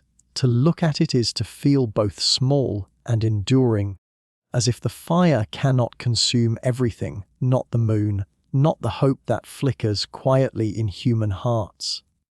Amid this dimness, small acts of resilience glimmer. A mother braids her daughter's hair, even though it is thick with soot, restoring some sense of normalcy. A man plays a violin with broken strings, coaxing out a tune jagged but brave. Children draw in the ash with sticks, sketching houses, horses, even flowers. Their way of imagining life amid ruin. The fire has taken much, but it cannot burn away the instinct to live, to remember, to rebuild. And always the fire horse runs. Blackie moves through this world of twilight, his coat dulled by falling ash, his flanks streaked with sweat. He pulls water, carries men, threads his way through streets where light is scarce. His hooves strike against cobblestones in rhythm, a heartbeat echoing against silence. Even as the city gasps beneath smoke, this single steady pulse continues, reminding all who see him that endurance can move through ruin as surely as flame. The smoke endures for days. Time seems to slow within it, each hour stretched thin, each moment uncertain. The city's people live suspended in twilight, unsure when morning will return. They whisper prayers, not only for themselves but for the very ground beneath them, asking it to be still, asking the fire to rest, asking the smoke to lift. And still, ash falls. Still, the sky remains darkened. But eventually, as all storms do, even this will pass. The fire will tire of its feast. The smoke will thin. The sun will shine again upon the battered city. What will remain then are scars, deep and lasting, etched not only into streets and walls, but into memory itself. The city will never again look at fire without remembering these days when noon turned to night and ash fell like snow. The smoke has marked San Francisco, not as a wound that heals easily, but as a scar that will forever remind it of its fragility and of the strange purity that fire brings when it takes away everything but what truly endures.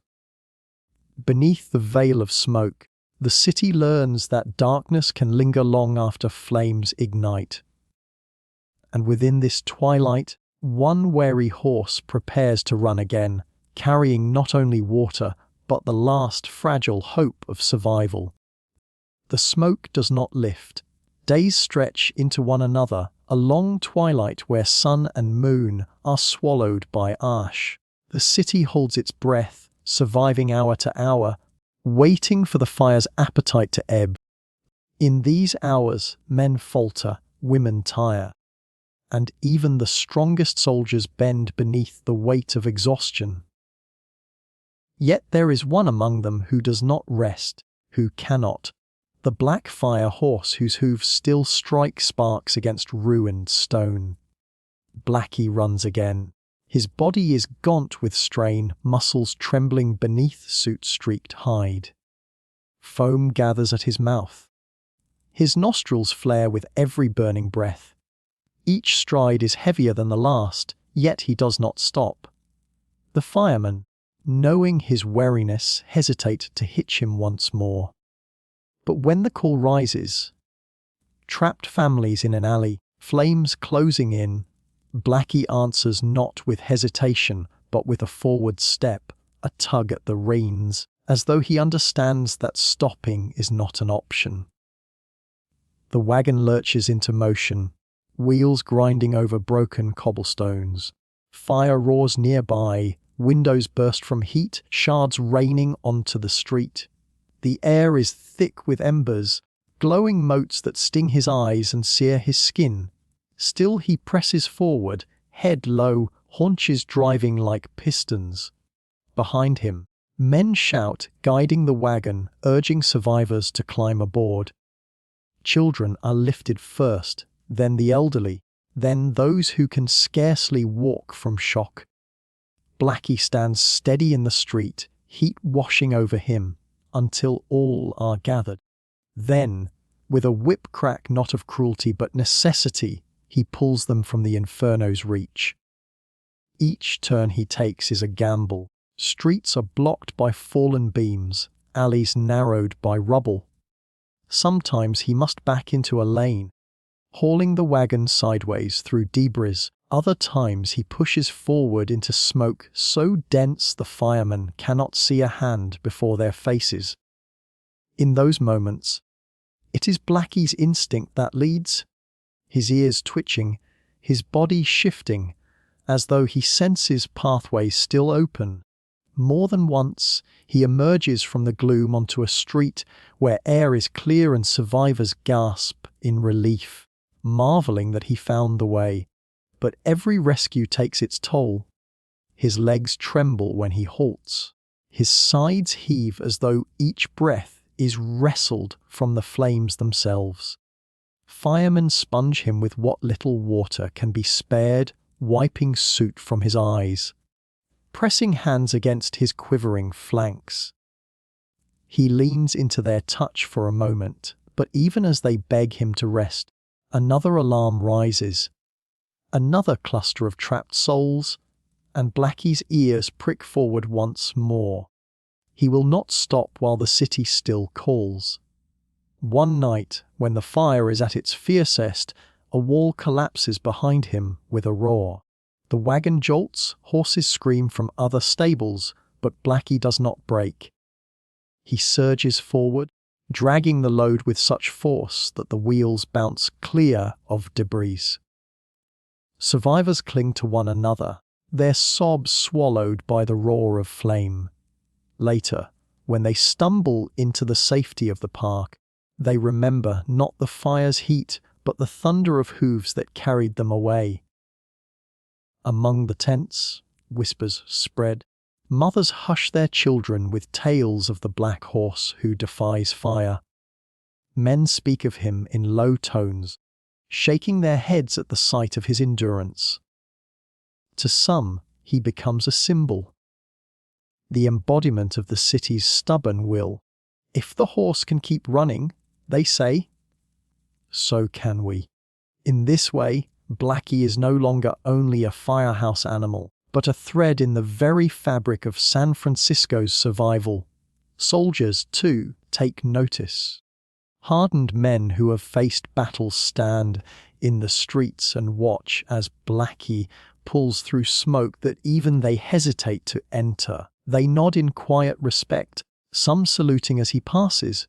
One captain, grizzled and stern, murmurs that the horse has more courage than most men he has known. In moments like these, human pride bends to acknowledge an animal's greater strength. Yet the fire is merciless. Each rescue leaves Blackie weaker, his gait slower. His coat, once shining, is dulled by ash. The firemen begin to fear that each run may be his last. They speak of retiring him, of finding another horse to bear the burden. But each time they try to hold him back, Blackie pulls against the reins, eyes burning with a strange, silent determination. He will not leave the work unfinished.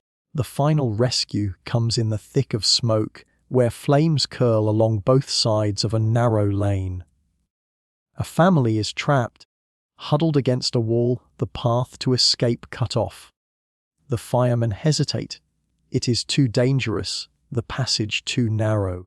But Blackie steps forward, muscles taut, as if to say, I will go. They hitch him quickly, hearts pounding, and the wagon surges into the furnace. Inside, the air is unbreathable. Sparks land on his back, singeing hair, searing flesh. His hooves slip on ash, slick stone, but he gathers himself, heaves the wagon forward, inch by inch. The family is pulled aboard, children coughing, mother shielding their faces. Blackie's head bows, legs buckling, yet still he moves. Firemen shout encouragement, their voices desperate. And then, as though by sheer will alone, he bursts free of the alley, wagon rolling into clearer air. The survivors collapse into sobs of gratitude. Firemen press their foreheads against Blackie's flank, whispering thanks, their tears mingling with soot. The horse stands trembling, sides heaving, legs quaking under his weight. He has nothing left to give, yet he has given everything. In that moment, beneath the smoke, darkened sky, San Francisco finds in him a reflection of itself. Scarred, exhausted, trembling, yet still alive, still enduring, still carrying forward what can be saved. Blackie saves again, not just with muscle and motion, but with the silent message written in every step. Survival is not about strength alone, but about the refusal to stop moving even when the world seems impossible to bear. And in his endurance, the city learns its own. As Blackie trembles in the fading glow of his final rescue, the fire itself begins to falter, its hunger nearly spent. Soon, silence will follow, a silence heavy with ash, and the question of what remains when the flames finally die. For 3 days and nights, San Francisco has burned like an altar no one asked to build. The fire has been the city's tyrant, consuming without pause, roaring down alleys, across hills, through mansions and tenements alike. Yet now, on the morning of the fourth day, the city exhales something it has not felt since the earth first split open. Stillness. The winds, once merciless allies of flame, have softened to a gentler breath. Where smoke had choked the sky into perpetual dusk, faint light filters down, pale and tentative, the fuel of the city. Wooden homes, gas pipes, the bones of its own ambition lies spent. Fire, like any living thing, can only rage so long before hunger gives way to exhaustion. And so the inferno dies. Not with ceremony, not with suddenness, but like a beast collapsing under the weight of its own appetite. One block after another, embers smoulder instead of roar, walls blacken, creak, and topple into silence. The furious crackle dwindles into whispers. At last, the city is quiet. This quiet is strange. It is not the stillness of peace, nor the silence of dawn. It is the kind of hush that follows weeping, a silence thick with what has been lost. Survivors step carefully from their hiding places, as though afraid that a single footfall might awaken the flames again. Half of San Francisco is gone. The numbers, though staggering, cannot speak with the same weight as sight and scent. Entire districts are nothing more than charcoal grids, streets lined not with homes but with skeletal chimneys that stand like blackened sentinels. Ash lies in drifts across cobblestones, soft as snow yet acrid to the touch. The air is heavy, a mixture of smoke and dust that coats tongues and throats. Those who breathe it know they are breathing not only wood, but also memory, letters, books, beds, toys, all reduced to particles. In Golden Gate Park, families rise from their tents to see what remains. Mothers hush children who ask about their homes. Fathers stare eastward where familiar neighborhoods should be, but are not. In the hush of ruin, even children fall quiet, sensing that something immense has ended. Some survivors wander through the ruins in disbelief. A woman walks barefoot across what was once her parlor, stooping to pick up the twisted frame of a teacup. A man kneels beside the blackened outline of his store, sifting the ash through his fingers as if one coin might have survived. Others refuse to look back at all, keeping their eyes fixed on the horizon, as though to see would be to break. Yet alongside grief, there is something else. The simplest act of survival. The lifting of a child, the passing of a cup of water, the hand of a neighbor, glimmers like a fragile jewel in the suit. In the silence after fire, every breath feels like a rebellion against despair. The firemen, their faces drawn with soot and sleeplessness, unhitch their weary horses and let them rest. Blackie stands among them, sides heaving, eyes dulled but steady. He has run until his muscles trembled, until his hooves were raw. Now, in the stillness, he lowers his head and drinks from a bucket of water blackened with ash. His endurance mirrors that of the city itself, battered, scarred, yet alive. For the army and the city leaders, the silence brings an inventory of loss. Reports are gathered in wary handwriting, more than 500 city blocks destroyed, 28,000 buildings gone, more than 200,000 people displaced, though the exact number of lives lost will remain uncertain.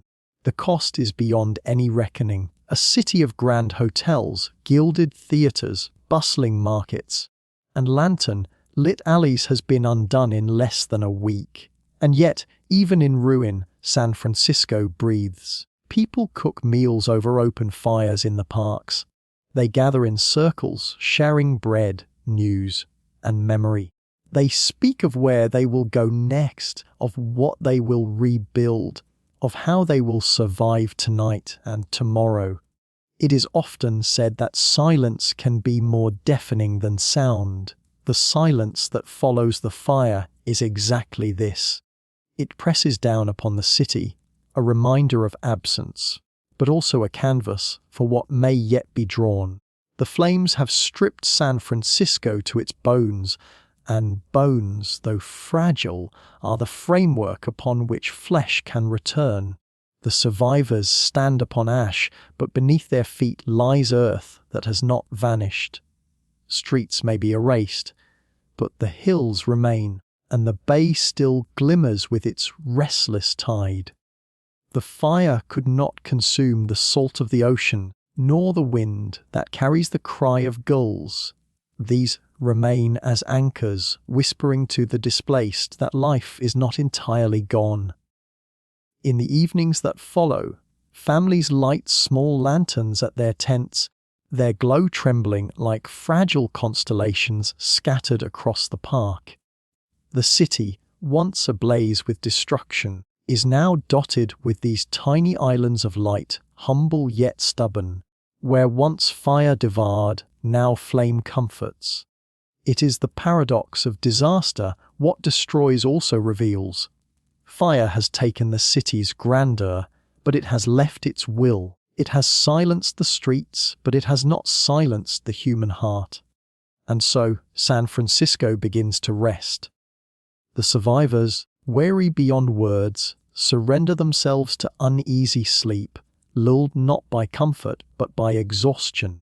They dream of homes that no longer exist, of doors that will never open again, of rooms now reduced to ash.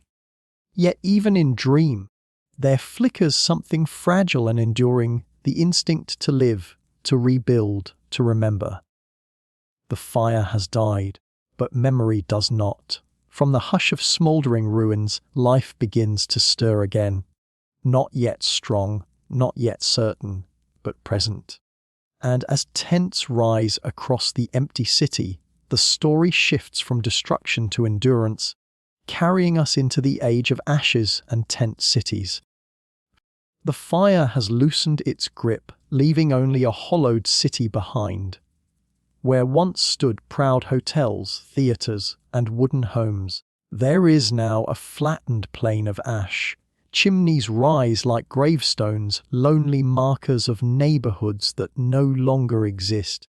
Dust swirls in the breeze, settling on shoulders, filling lungs, turning every cough into a reminder of what has been burned away. But even amid the ruins, life refuses to surrender. Families, stripped of walls and roofs, gather in Golden Gate Park and along the Presidio. What was once a place for leisure and strolling now becomes a refuge, a cradle for the displaced. The green lawns vanish beneath a forest of canvas, tents stitched hastily from blankets, sails, and flour sacks. Ropes pull taut between trees, wagon cloths are stretched into shelters. The city has shed its grandeur of wood and brick and donned instead the humble garment of canvas. Here, the rhythm of survival begins anew. At dawn, smoke curls from makeshift campfires. Mothers stir thin stews, while children clutch tin cups, waiting patiently. Neighbors share what little remains. A loaf of bread found unburned, a jar of jam rescued from a pantry. The fire may have consumed possessions, but it has not consumed the instinct to give. The army, once called to dynamite buildings in a desperate bid to halt the flames, now turns to relief. Soldiers distribute rations, set up field kitchens, and organize the sprawling tent camps into something resembling streets. Lines form before the soup kettles, stretching long, but within them murmurs of gratitude outweigh complaint. Hunger humbles, yet hunger also binds. The sight of so many gathered under canvas carries its own strange beauty. At night, lanterns glow within the tents, small circles of light scattered across the park like a constellation that has descended to earth. Families huddle close, telling stories to keep fear away, whispering prayers for tomorrow. In their closeness, something resembling community deepens. A shared knowledge that no one suffers alone. Children adapt more swiftly than their elders. They chase each other between the tents, weaving games among the canvas rows, their laughter piercing the heavy quiet like birdsong after a storm. For them, the tent city is not only loss but adventure, a place where alleys of fabric become castles, and the ash-stained earth beneath their feet is still firm enough to run upon. Their innocence becomes a balm for the weary, a reminder that life once planted bends but does not break. Not all is ease, however. The nights grow cold beneath thin covers. Rain seeps through seams and turns the ground to mud. Illness threatens, carried by dampness and weariness. Yet even in hardship, the people endure. They dig trenches for drainage, string ropes for drying clothes, and build wooden frames to lift tents from the soil. Out of ash, they begin to craft order, one small act of persistence at a time. Among them, Blackie rests with the firemen. The horse that once thundered into flames now stands quietly, his presence as steady as the canvas shelters that ripple in the wind. Children stroke his soot-darkened mane, whispering to him as though he, too, is a survivor whose courage holds meaning for them. Blackie, who knew the roar of inferno, now learns the gentler rhythm of recovery, a creature of service woven into the fragile fabric of the city's rebirth. As days pass, the tent cities take on the shape of neighborhoods. Paths form where feet tread daily. Communal kitchens grow into gathering places where songs are sung softly against the weight of loss. Notices are pinned to posts. Names of the missing, offers of work, pleas for word of distant relatives. Even in ruin, communication persists. Humanity insists on being heard. San Francisco, once proud of its theaters and saloons, now boasts a different kind of stage. The open space before a fire where voices carry stories instead of actors. A different kind of music arises. The clink of ladles in kettles, the rustle of canvas in the wind. It is not grandeur, but it is life. To walk among the tents is to feel the paradox of survival. The city is both broken and alive, diminished and yet strangely full. Ashes mark where destruction ended, but the tents mark where endurance begins. In each flap of canvas, in each shared bowl of soup, there is a quiet vow: we remain. This vow does not erase grief. At night, some lie awake, staring at the canvas ceiling above, hearing in the rustle of wind the echo of flames. They grieve for photographs lost, for shops reduced to embers, for a future suddenly uncertain. But they also hear the steady breathing of their children beside them, the murmur of neighbors in nearby tents, and they know they are not alone in this valley of ruin. San Francisco has become a city of ash and canvas, fragile, makeshift, temporary, and yet, in its very impermanence lies its strength. For the tents are not only shelters, they are seeds. From these simple roots will grow the dream of a city rebuilt, stronger and steadier. For now, the people endure, shoulder to shoulder, canvas to canvas, and endurance in its quiet way is the first form of hope. Beneath the canvas roofs, hope flickers like a fragile flame, small, uncertain, but alive. And from this city of tents will rise the question: how does a people honor loyalty and courage, even when the world they knew has turned to ash? The tents still ripple in the wind, and the scent of ash has not yet lifted from the streets. But in the midst of ruin, stories already begin to form, not only of buildings lost and families scattered, but of lives saved, of courage shown, of loyalty that carried others through fire. Among these stories, one name rises with quiet reverence: Blackie. The firemen know him not as a tale, but as their companion.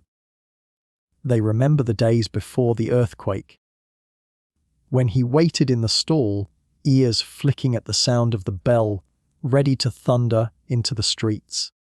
They remember how he strained against the harness, eager to run, his black coat gleaming, as if polished by flame itself. Now they remember more, how he pulled through smoke so thick they could scarcely breathe, how he charged down streets where walls collapsed beside him, how his body trembled but did not falter. He is no longer unscarred. His flanks bear the faint marks of singed hair. His eyes, once bright, carry a shadow, the memory of roaring heat. His legs move more slowly, weary from days without true rest. Yet when the firemen gather around him, brushing his coat with care, they do not see only the weariness. They see devotion made flesh. In the camps, children press forward to glimpse him. Mothers lift little ones, so they might stroke his mane, whispering that this horse, this very creature before them, carried wagons through flame to bring water, to rescue, to endure. Blackie's calm presence becomes more than a comfort. He is proof that not all was destroyed. Where so much collapsed, he stood. Where so much burned, he ran forward. It is said that in times of disaster, people search for symbols. Blackie becomes one. His story passes quickly, traveling tent to tent, kitchen to kitchen. Neighbors speak of him with a softness reserved for kin. The horse who braved the fire. In the hush of evenings, when lanterns glow and the bay wind rattles the canvas roofs, his name is spoken as though he were a reminder that courage is not bound to human skin alone. The firemen, hardened men of smoke and soot, grow tender in their gratitude. They polish his harness, though it may not be needed again soon. They bring him apples when apples are scarce. They rest a hand against his neck longer than before, as if in touch they offer thanks words cannot carry. To them, Blackie is not merely a beast of labour, but a fellow labourer, a partner who risked as much as any man. One evening, a small gathering forms in the park. There is no stage, no music, no formal proclamation. Yet it feels like a ceremony all the same. A few officers speak of the firemen's efforts, of the city's endurance, and then one of them steps forward and tells of Blackie. He recounts how the horse carried wagons through falling ash, how he pulled survivors from alleys thick with smoke, how he did not falter even when other animals panicked. The people listen, their faces lit by lantern light, and when the story ends, they do not cheer loudly. They bow their heads as if in reverence. The silence that follows is deeper than applause.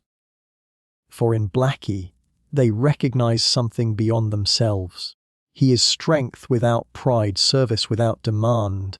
He is courage that asks for no monument, loyalty that expects no reward. In honoring him, they honor also the spirit that has kept them alive, a spirit not of conquest, but of endurance. And so Blackie becomes a legend, not through grand proclamations, but through whispers. His name is carried like a lantern in the night, soft, glowing, passed from hand to hand, from parent to child. For a city that has lost its grandeur, such a legend is not small. It is a seed of memory planted in the ashes. The firemen, knowing how deeply he has given, decide to give something in return. They vow that Blackie will never again face the terror of flames. His days of rushing into fire are done. He has earned not only gratitude but rest. To honour him, they place a ribbon upon his bridle, not for the sake of ceremony, but as a simple mark of thanks. A ribbon, delicate and bright, set against his dark coat like a reminder that even amid soot, beauty can remain. Children laugh when they see it, and Blackie, patient as ever, stands still as they reach to touch it. Perhaps he does not know what the ribbon means, but he seems to understand the gentleness behind it. He lowers his head, accepting the affection, the pats, the apples slipped into his bucket. In this way, Blackie's reward is not wealth, nor titles, nor statues. It is the quiet reverence of a people who needed a symbol of endurance and found it in him. His reward is love, spoken not in speeches but in simple acts. A brush run slowly through his mane, a bucket filled with the clearest water, a ribbon tied with care. The fire has taken so much, homes, treasures, streets, dreams. But it has also revealed the value of what cannot be consumed. Blackie stands among the tents as living proof of this truth. Courage survives, loyalty survives, and in survival there is hope. And so, within the city of canvas and ash, Blackie's name becomes part of its quiet legend, a reminder that heroism can walk on four legs as surely as two. In the days ahead, as San Francisco begins to rise again, another question will stir: how does a city rebuild not only its walls, but its dreams? The flames have gone, leaving silence, ash and tents scattered across the hills. Yet silence does not last forever.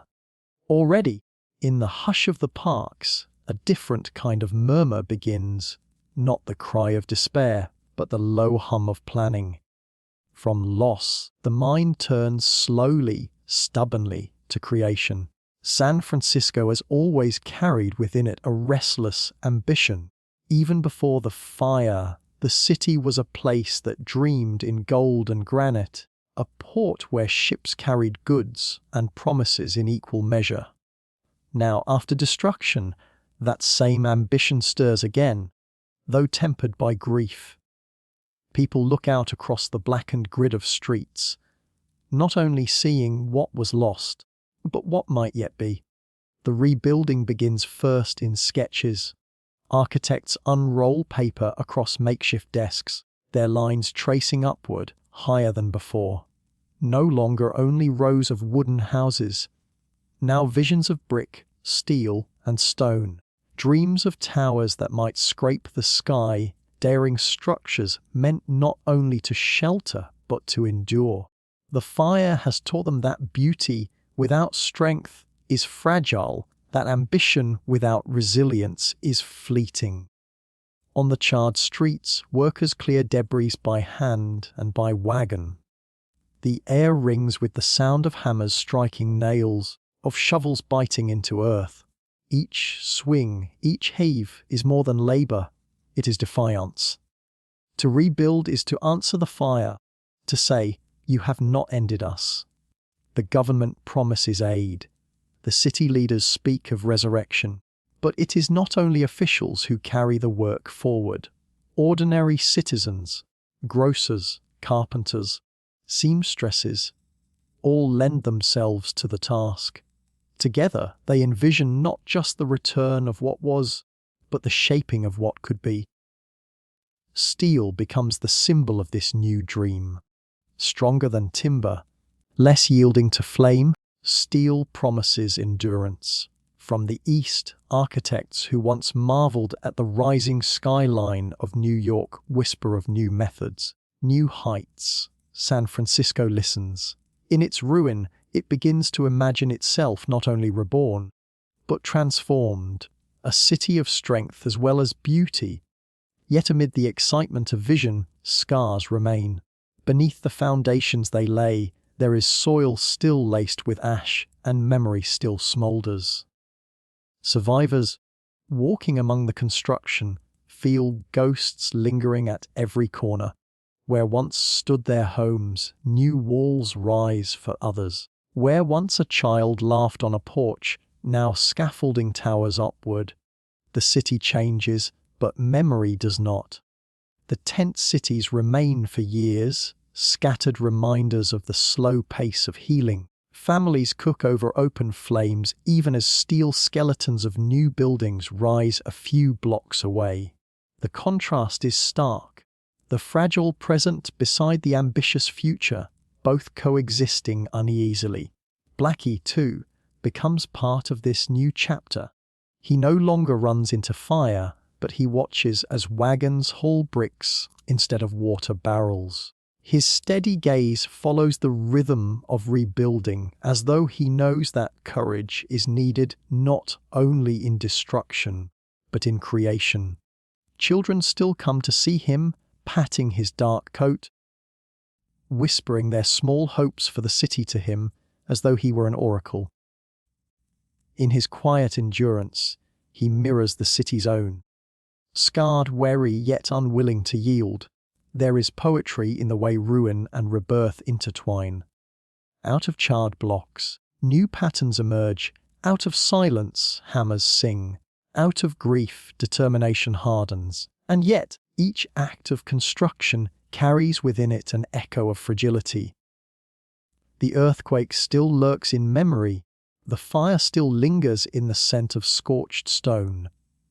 To dream again requires courage, for dreaming means daring to risk loss once more. San Francisco dares. In time, streets reopen. Shops lift their shutters.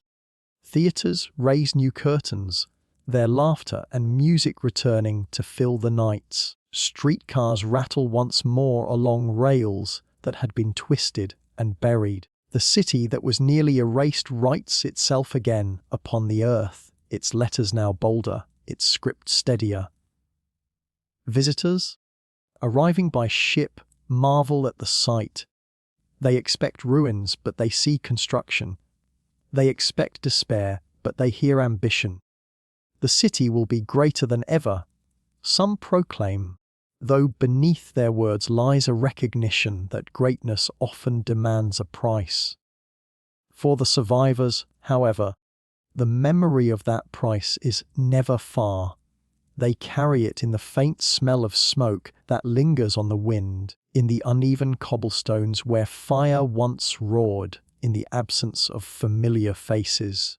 Their dreams for the city are not untouched by sorrow. Instead, the dreams are deepened by it, made more real by the awareness that life is fragile. At night, when lanterns flicker in rebuilt homes, families sit together and speak of the future. They speak of schools, businesses, theaters, and parks. They speak of a San Francisco that will not only recover, but shine brighter. Yet they also pause, remembering. Every dream rises from ash, and every foundation rests upon earth that once trembled. The new city does not erase the old. It grows from it, carrying its scars like roots hidden beneath soil. The dreams built now are not naive. They know what fire can do. And perhaps because of this knowledge, they burn with a steadier flame. To walk through San Francisco in these years is to walk among contradictions, ruins beside scaffolds, tents beside towers, sorrow beside hope. It is to see how a city, like a person, can grieve and dream at once. And so, brick by brick, steel beam by steel beam, the city begins again. Its skyline rises not only as a mark of ambition, but as a declaration: we are more than our destruction. The city's towers climb toward the sky, daring to defy flame and quake, yet beneath their strength lies memory, whispering that all creation carries its scars. And in this whisper, the question remains: how will generations remember the fire that once remade them? The years drift onward like fog over the bay.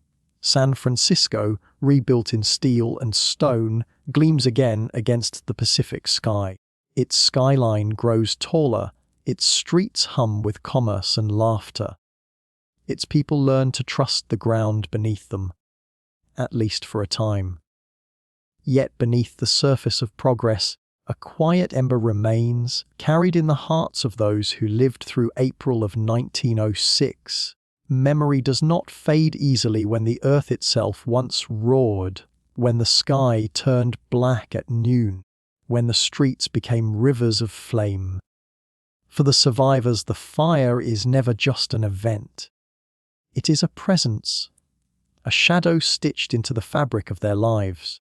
An old woman in North Beach remembers the night she fled with only her mother's rosary pressed in her hand. She recalls the sound of collapsing walls, the red glow on the horizon, the fear that chased her footsteps as if the fire itself had taken human form.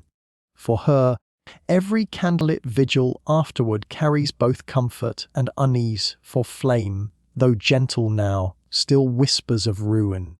A retired fireman, once young and fierce in his courage, tells his grandchildren about the horse who pulled them through smoke-thick alleys. A black stallion named Blackie. He speaks slowly, his voice roughened by age, but his eyes soften when he recalls the animal's strength. The way hooves struck sparks against the cobblestones as if answering the fire with their own kind of flame. The children listen wide-eyed, sensing that this memory belongs not only to their grandfather, but to the entire city. Memory is both burden and blessing. Burden because it presses heavy, returning in dreams or sudden silences. Blessing because in remembering, the survivors weave their grief into something lasting. A tale that others may carry, a lesson etched into stone and spirit alike. San Francisco becomes not only a city of hills and harbors, but a city of recollections. Each street corner is haunted by what once stood there, a theater reduced to ashes, a home swallowed whole, a saloon where laughter gave way to screams. Walking through the rebuilt avenues, one cannot help but feel the absence of what was lost, and yet also the defiance of what was raised again. Children born after the fire grow up hearing the stories as if they were ancient myths. Their parents and grandparents describe the sky raining ash, the army dynamiting houses, the tents that covered Golden Gate Park like a white sea. The children imagine it all, their minds weaving flame into legend. For them, the fire is both impossibly distant and intimately near. A tale retold at dinner tables, in classrooms, in whispered prayers. Historians later record statistics: 3,000 lives lost, hundreds of city blocks consumed, thousands of families displaced. Yet those who lived it know that numbers cannot capture the texture of memory, the acrid taste of smoke on the tongue, the shiver of the ground beneath bare feet, the aching relief of seeing dawn after a night of running. Memory is a mosaic of sensation, carried not in books but in blood. Even decades later, at anniversaries of the quake, survivors gather, their hair white, their voices slower. They still hold each other's hands with the tenderness of those who once escaped death side by side. They share stories not to reopen wounds, but to remind themselves that they endured, that they remade a life when the world itself seemed to collapse. The city listens to them, honoring not only what was lost, but what survived. There is a truth within these gatherings. Memory is not only personal, it is communal, a bridge between generations. By speaking of the fire, survivors gift their strength to those who never faced it. The act of remembering transforms sorrow into inheritance. In this way, the fire never dies entirely. It lives on, not as flame, but as resilience, and always, threaded through the stories, is the figure of the fire horse. Blackie appears again and again, his name spoken with reverence. He becomes more than animal. He becomes symbol. For children listening to tales of the fire, Blackie embodies courage without question, loyalty without words. Memory grants him immortality. As long as the story of the fire is told, so too is his. The city itself participates in remembrance. Plaques mark sites of ruin. Photographs hang in municipal halls. Charred artifacts rest in glass cases in museums. Tourists and schoolchildren peer at them, marveling that so much destruction could once have swept through such a vibrant place. The memory of fire, curated and displayed, becomes part of the city's identity. To forget would be easier, but forgetting would leave the city hollow. To remember, even painfully, is to honor the truth of survival. Memory also shapes how the city builds again. No longer do wooden houses crowd so closely. No longer does ambition forget fragility. Stone, steel, and brick rise from the ashes. Towers designed to resist flame. The lessons of memory, translated into architecture, make San Francisco not only beautiful but strong. Thus, memory does not remain only in hearts or stories. It becomes material, shaping the very bones of the city. Yet memory remains fragile too. As the decades roll on, survivors pass away, one by one. Their voices, once clear, become echoes. Eventually, no one alive has seen the flames firsthand, and yet, the memory endures, because the city has chosen to hold it. Like an heirloom passed carefully from hand to hand, the fire's story is kept alive, a flame that burns quietly in the hearth of history. To remember the fire is to carry sorrow, but also to kindle strength, for memory is not only about loss. It is about endurance, about what it means to live through devastation and still find cause to rebuild. It is about finding, in ashes, the courage to dream again. And so, as night falls on San Francisco once more, memory lingers like smoke above the bay. The city glitters in electric light, but beneath the glow is the hum of remembrance. A quiet song carried in wind and stone, in stories told and retold. Memory is the city's second foundation, stronger than brick, deeper than bedrock. Memory keeps the fire alive, not in flame, but in story, and in that story a black horse waits, his hoofbeats echoing into quieter years. Soon, the tale turns to Blackie's final chapter, not of fire, but of rest. Time has a way of softening even the fiercest memories. The fire fades into story, the city rises again, and the firehouse grows quieter as new engines take the place of hoof and harness. For Blackie, the once tireless fire horse, the years of flame and smoke slowly give way to something gentler. He is no longer hitched to wagons in the dead of night, no longer urged forward into streets choked with fire.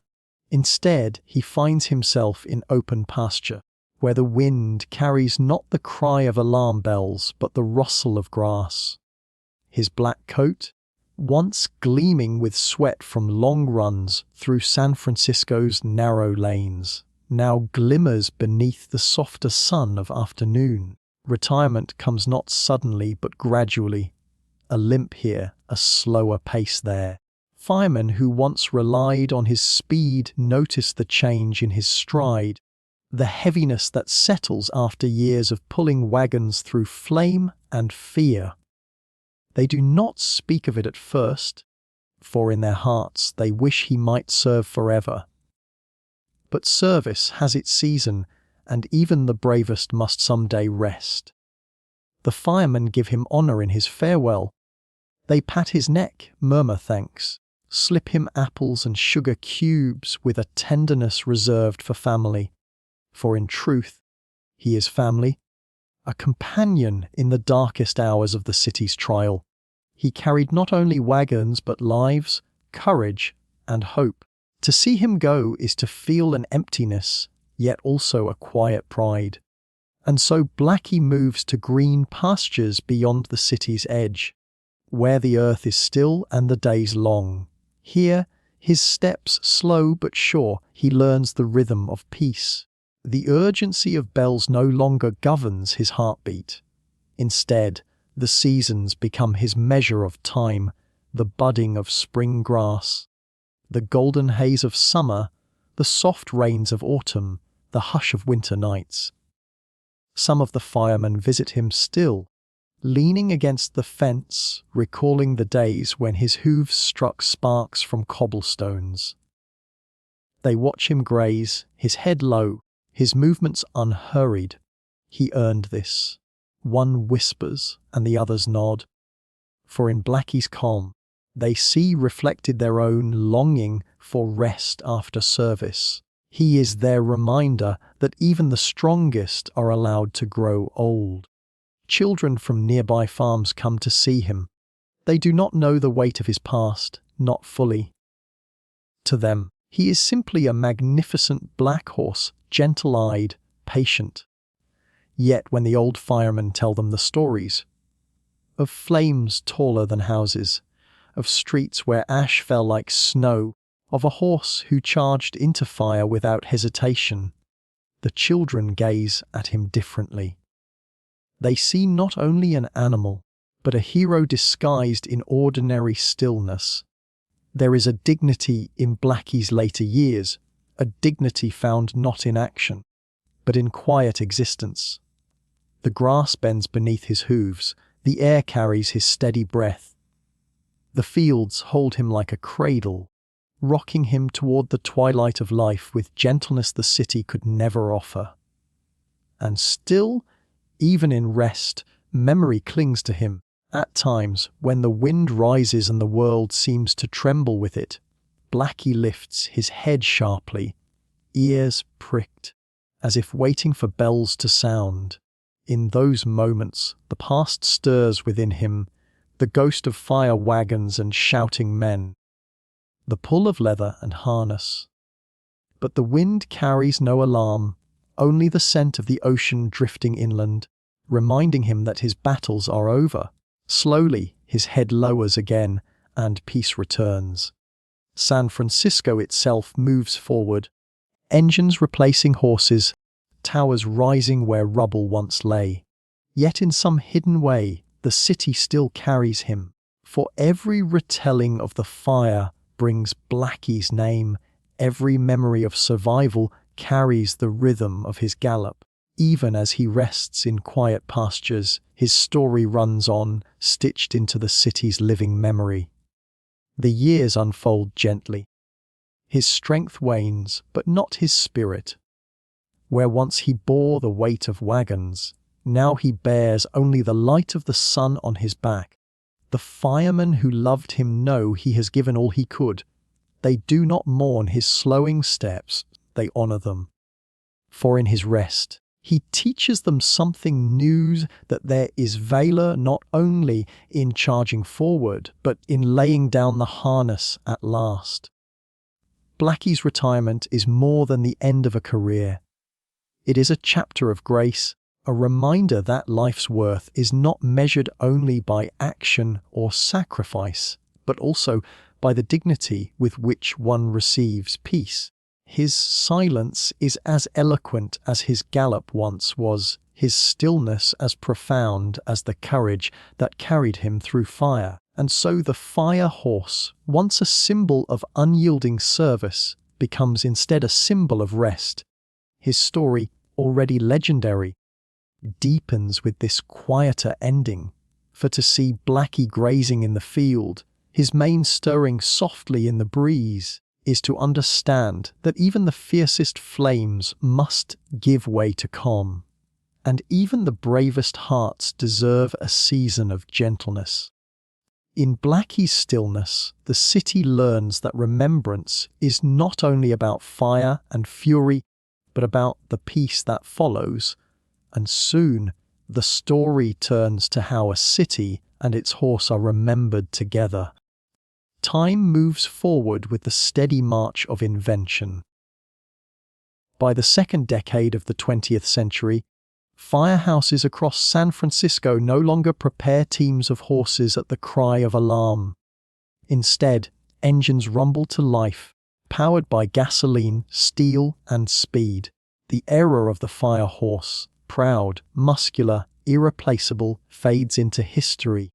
Yet within that history, one horse's name refuses to fade.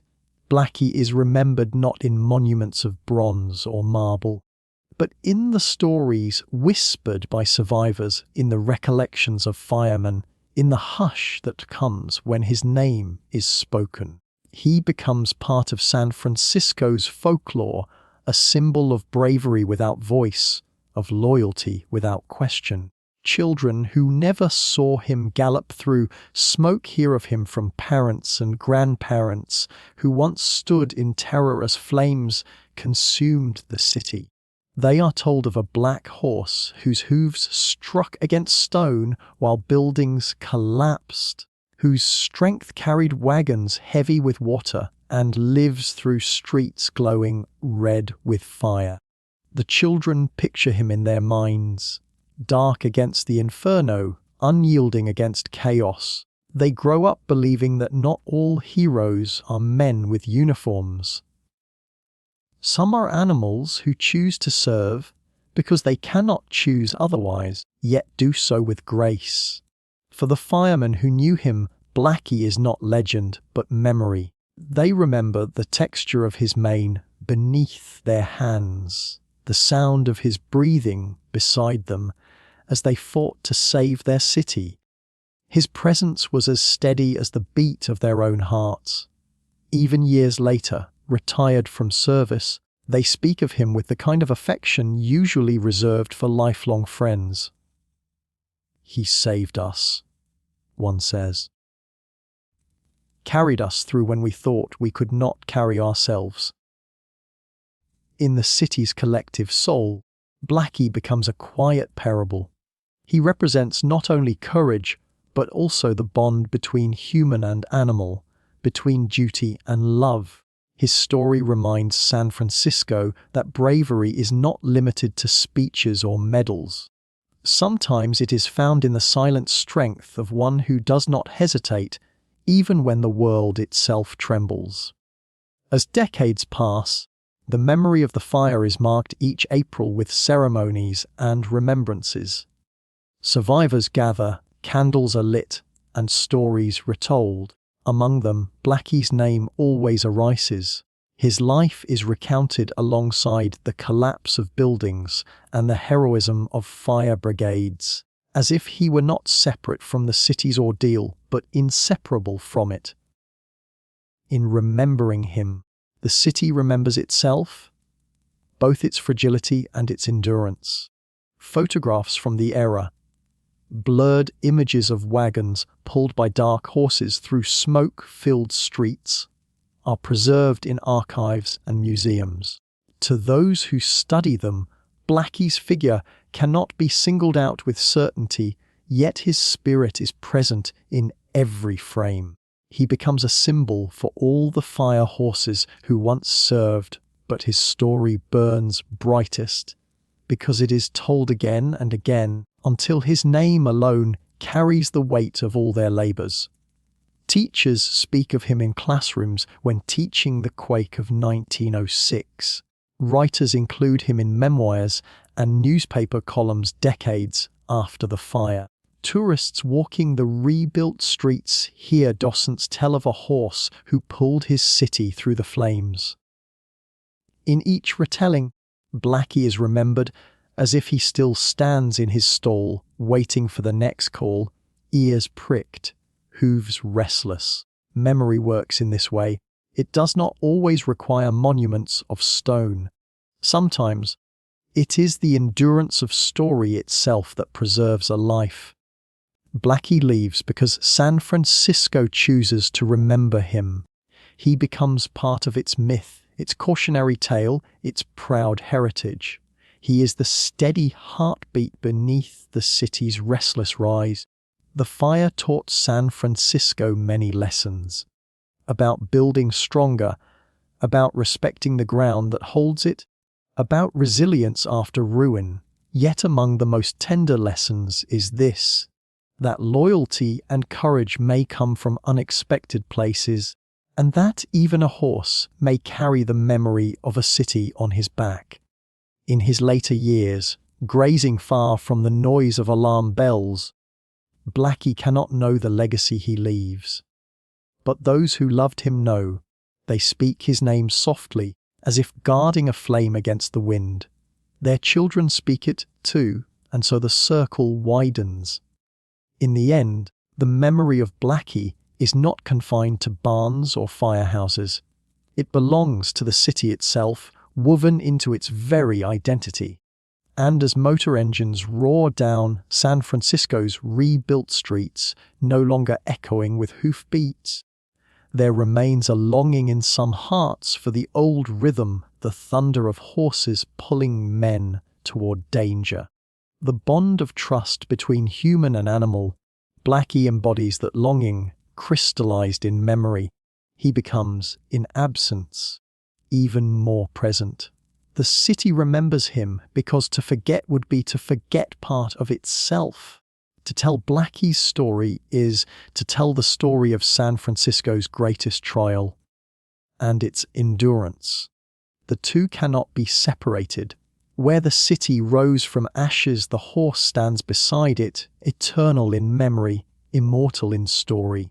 The city holds Blackie in its heart as it holds its own rebirth, inseparable, enduring. And as memory deepens, the tale turns back to the city itself, scarred yet unbroken, destined not only to burn, but to rise again. There are cities that seem to carry fire within their bones. San Francisco is one of them. Perched on fault lines, built of timber, brushed by winds off the Pacific, it is as though the city was always waiting for the strike of flint against stone. In 1906, the spark came, not from human hands, but from the trembling of the earth. What followed was a fire so complete, so ravenous, that for days it seemed the city itself had been offered as kindling to the gods. And yet, what remains of San Francisco is not only ash, but resilience. Fire may consume, but it also reveals. In its wake, people learn what cannot be burned away: loyalty, memory, and the human will to rebuild. Blackie's story is braided into this truth. He is remembered not as separate from the city, but as one of its truest citizens. A creature who gave his strength to its survival.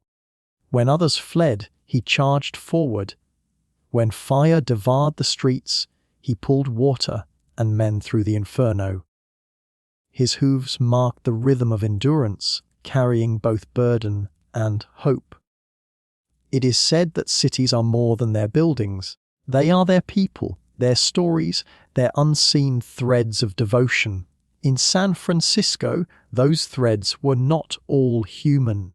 A black horse, nameless in official records, yet unforgettable in living memory, helped hold the fabric together. His courage became part of the city's parable, a symbol of how loyalty can rise in any form, and how even the most fragile can embody the strongest of spirits. When the flames died and the smoke drifted out to sea, San Francisco was half gone. Entire neighborhoods reduced to cinders, blocks of houses flattened or charred, landmarks erased. It would have been easy to see only ruin. Yet the city did not remain in silence.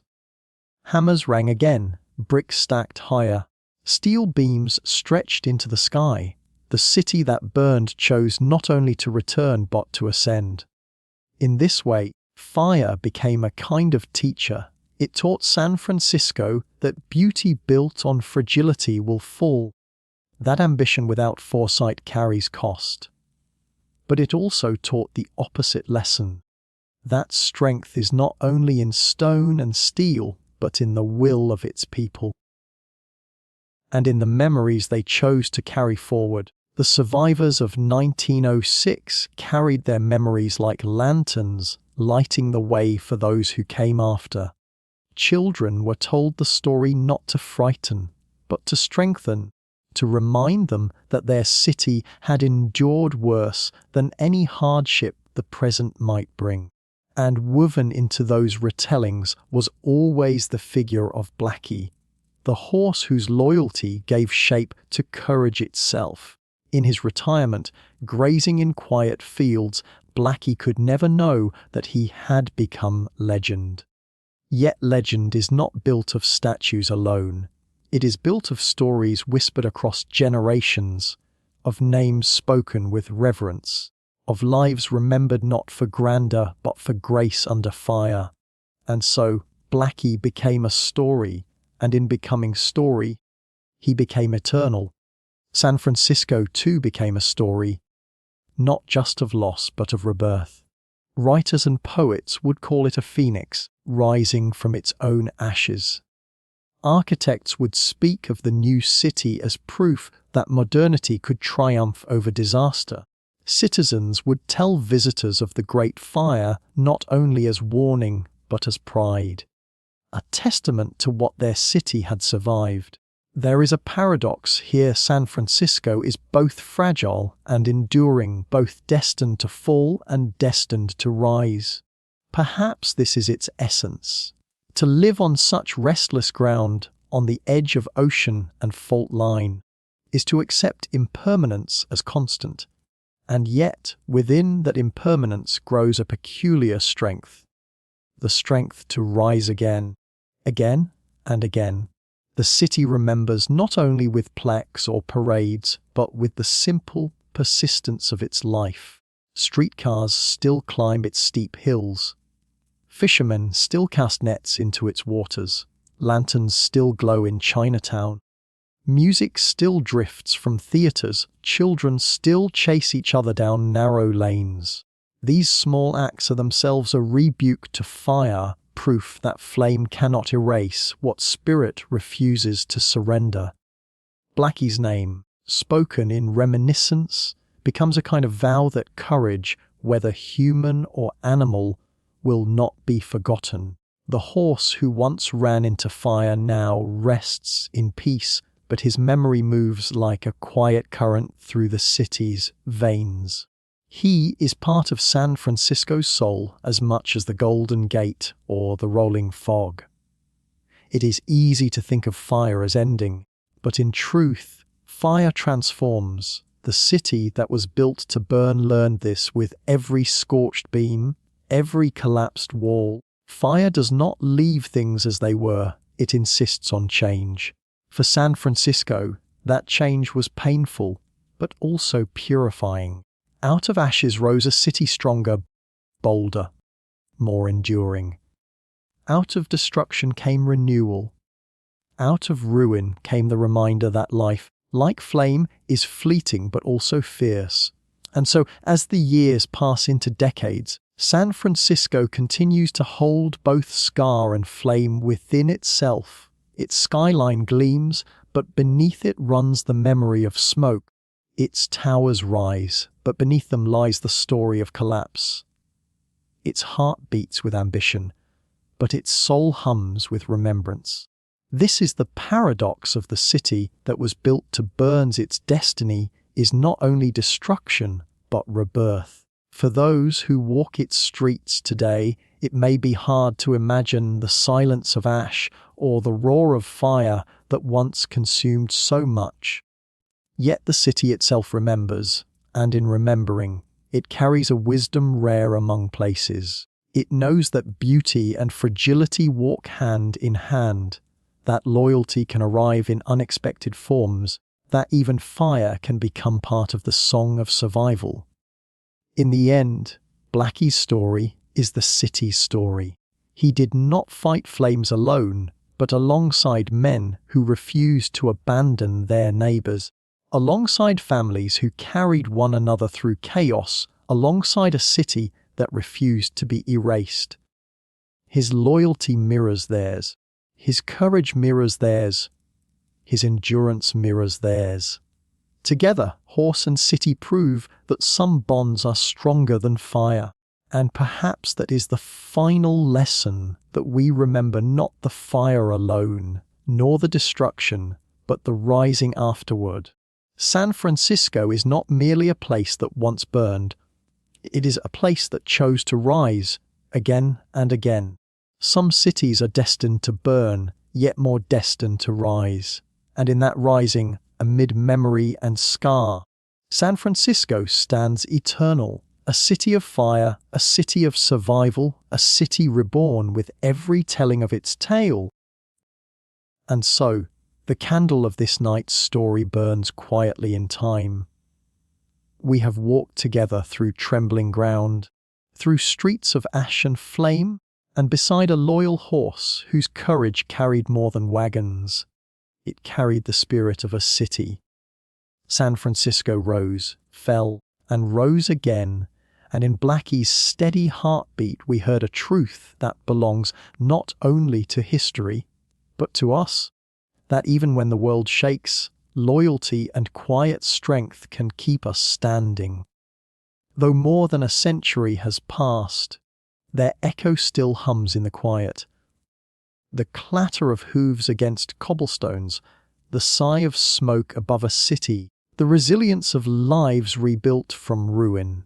And tonight, that echo has found its way to you, carried here like a whisper through time. Thank you, truly, for sharing this quiet space with me. In listening, you have become part of the story's journey. A link in the chain that carries memory forward, softer now, yet still alive. It is a comfort to know that across the world, in the hush of night, these stories are finding resting places in gentle hearts. Now, it is time to release the weight of the day, to let the fires of worry burn out, leaving only embers that fade into calm. May your body soften as if sinking into the embrace of earth. May your breath grow light as wind across still water. Sleep is waiting, not as something to chase, but as something that arrives when we surrender.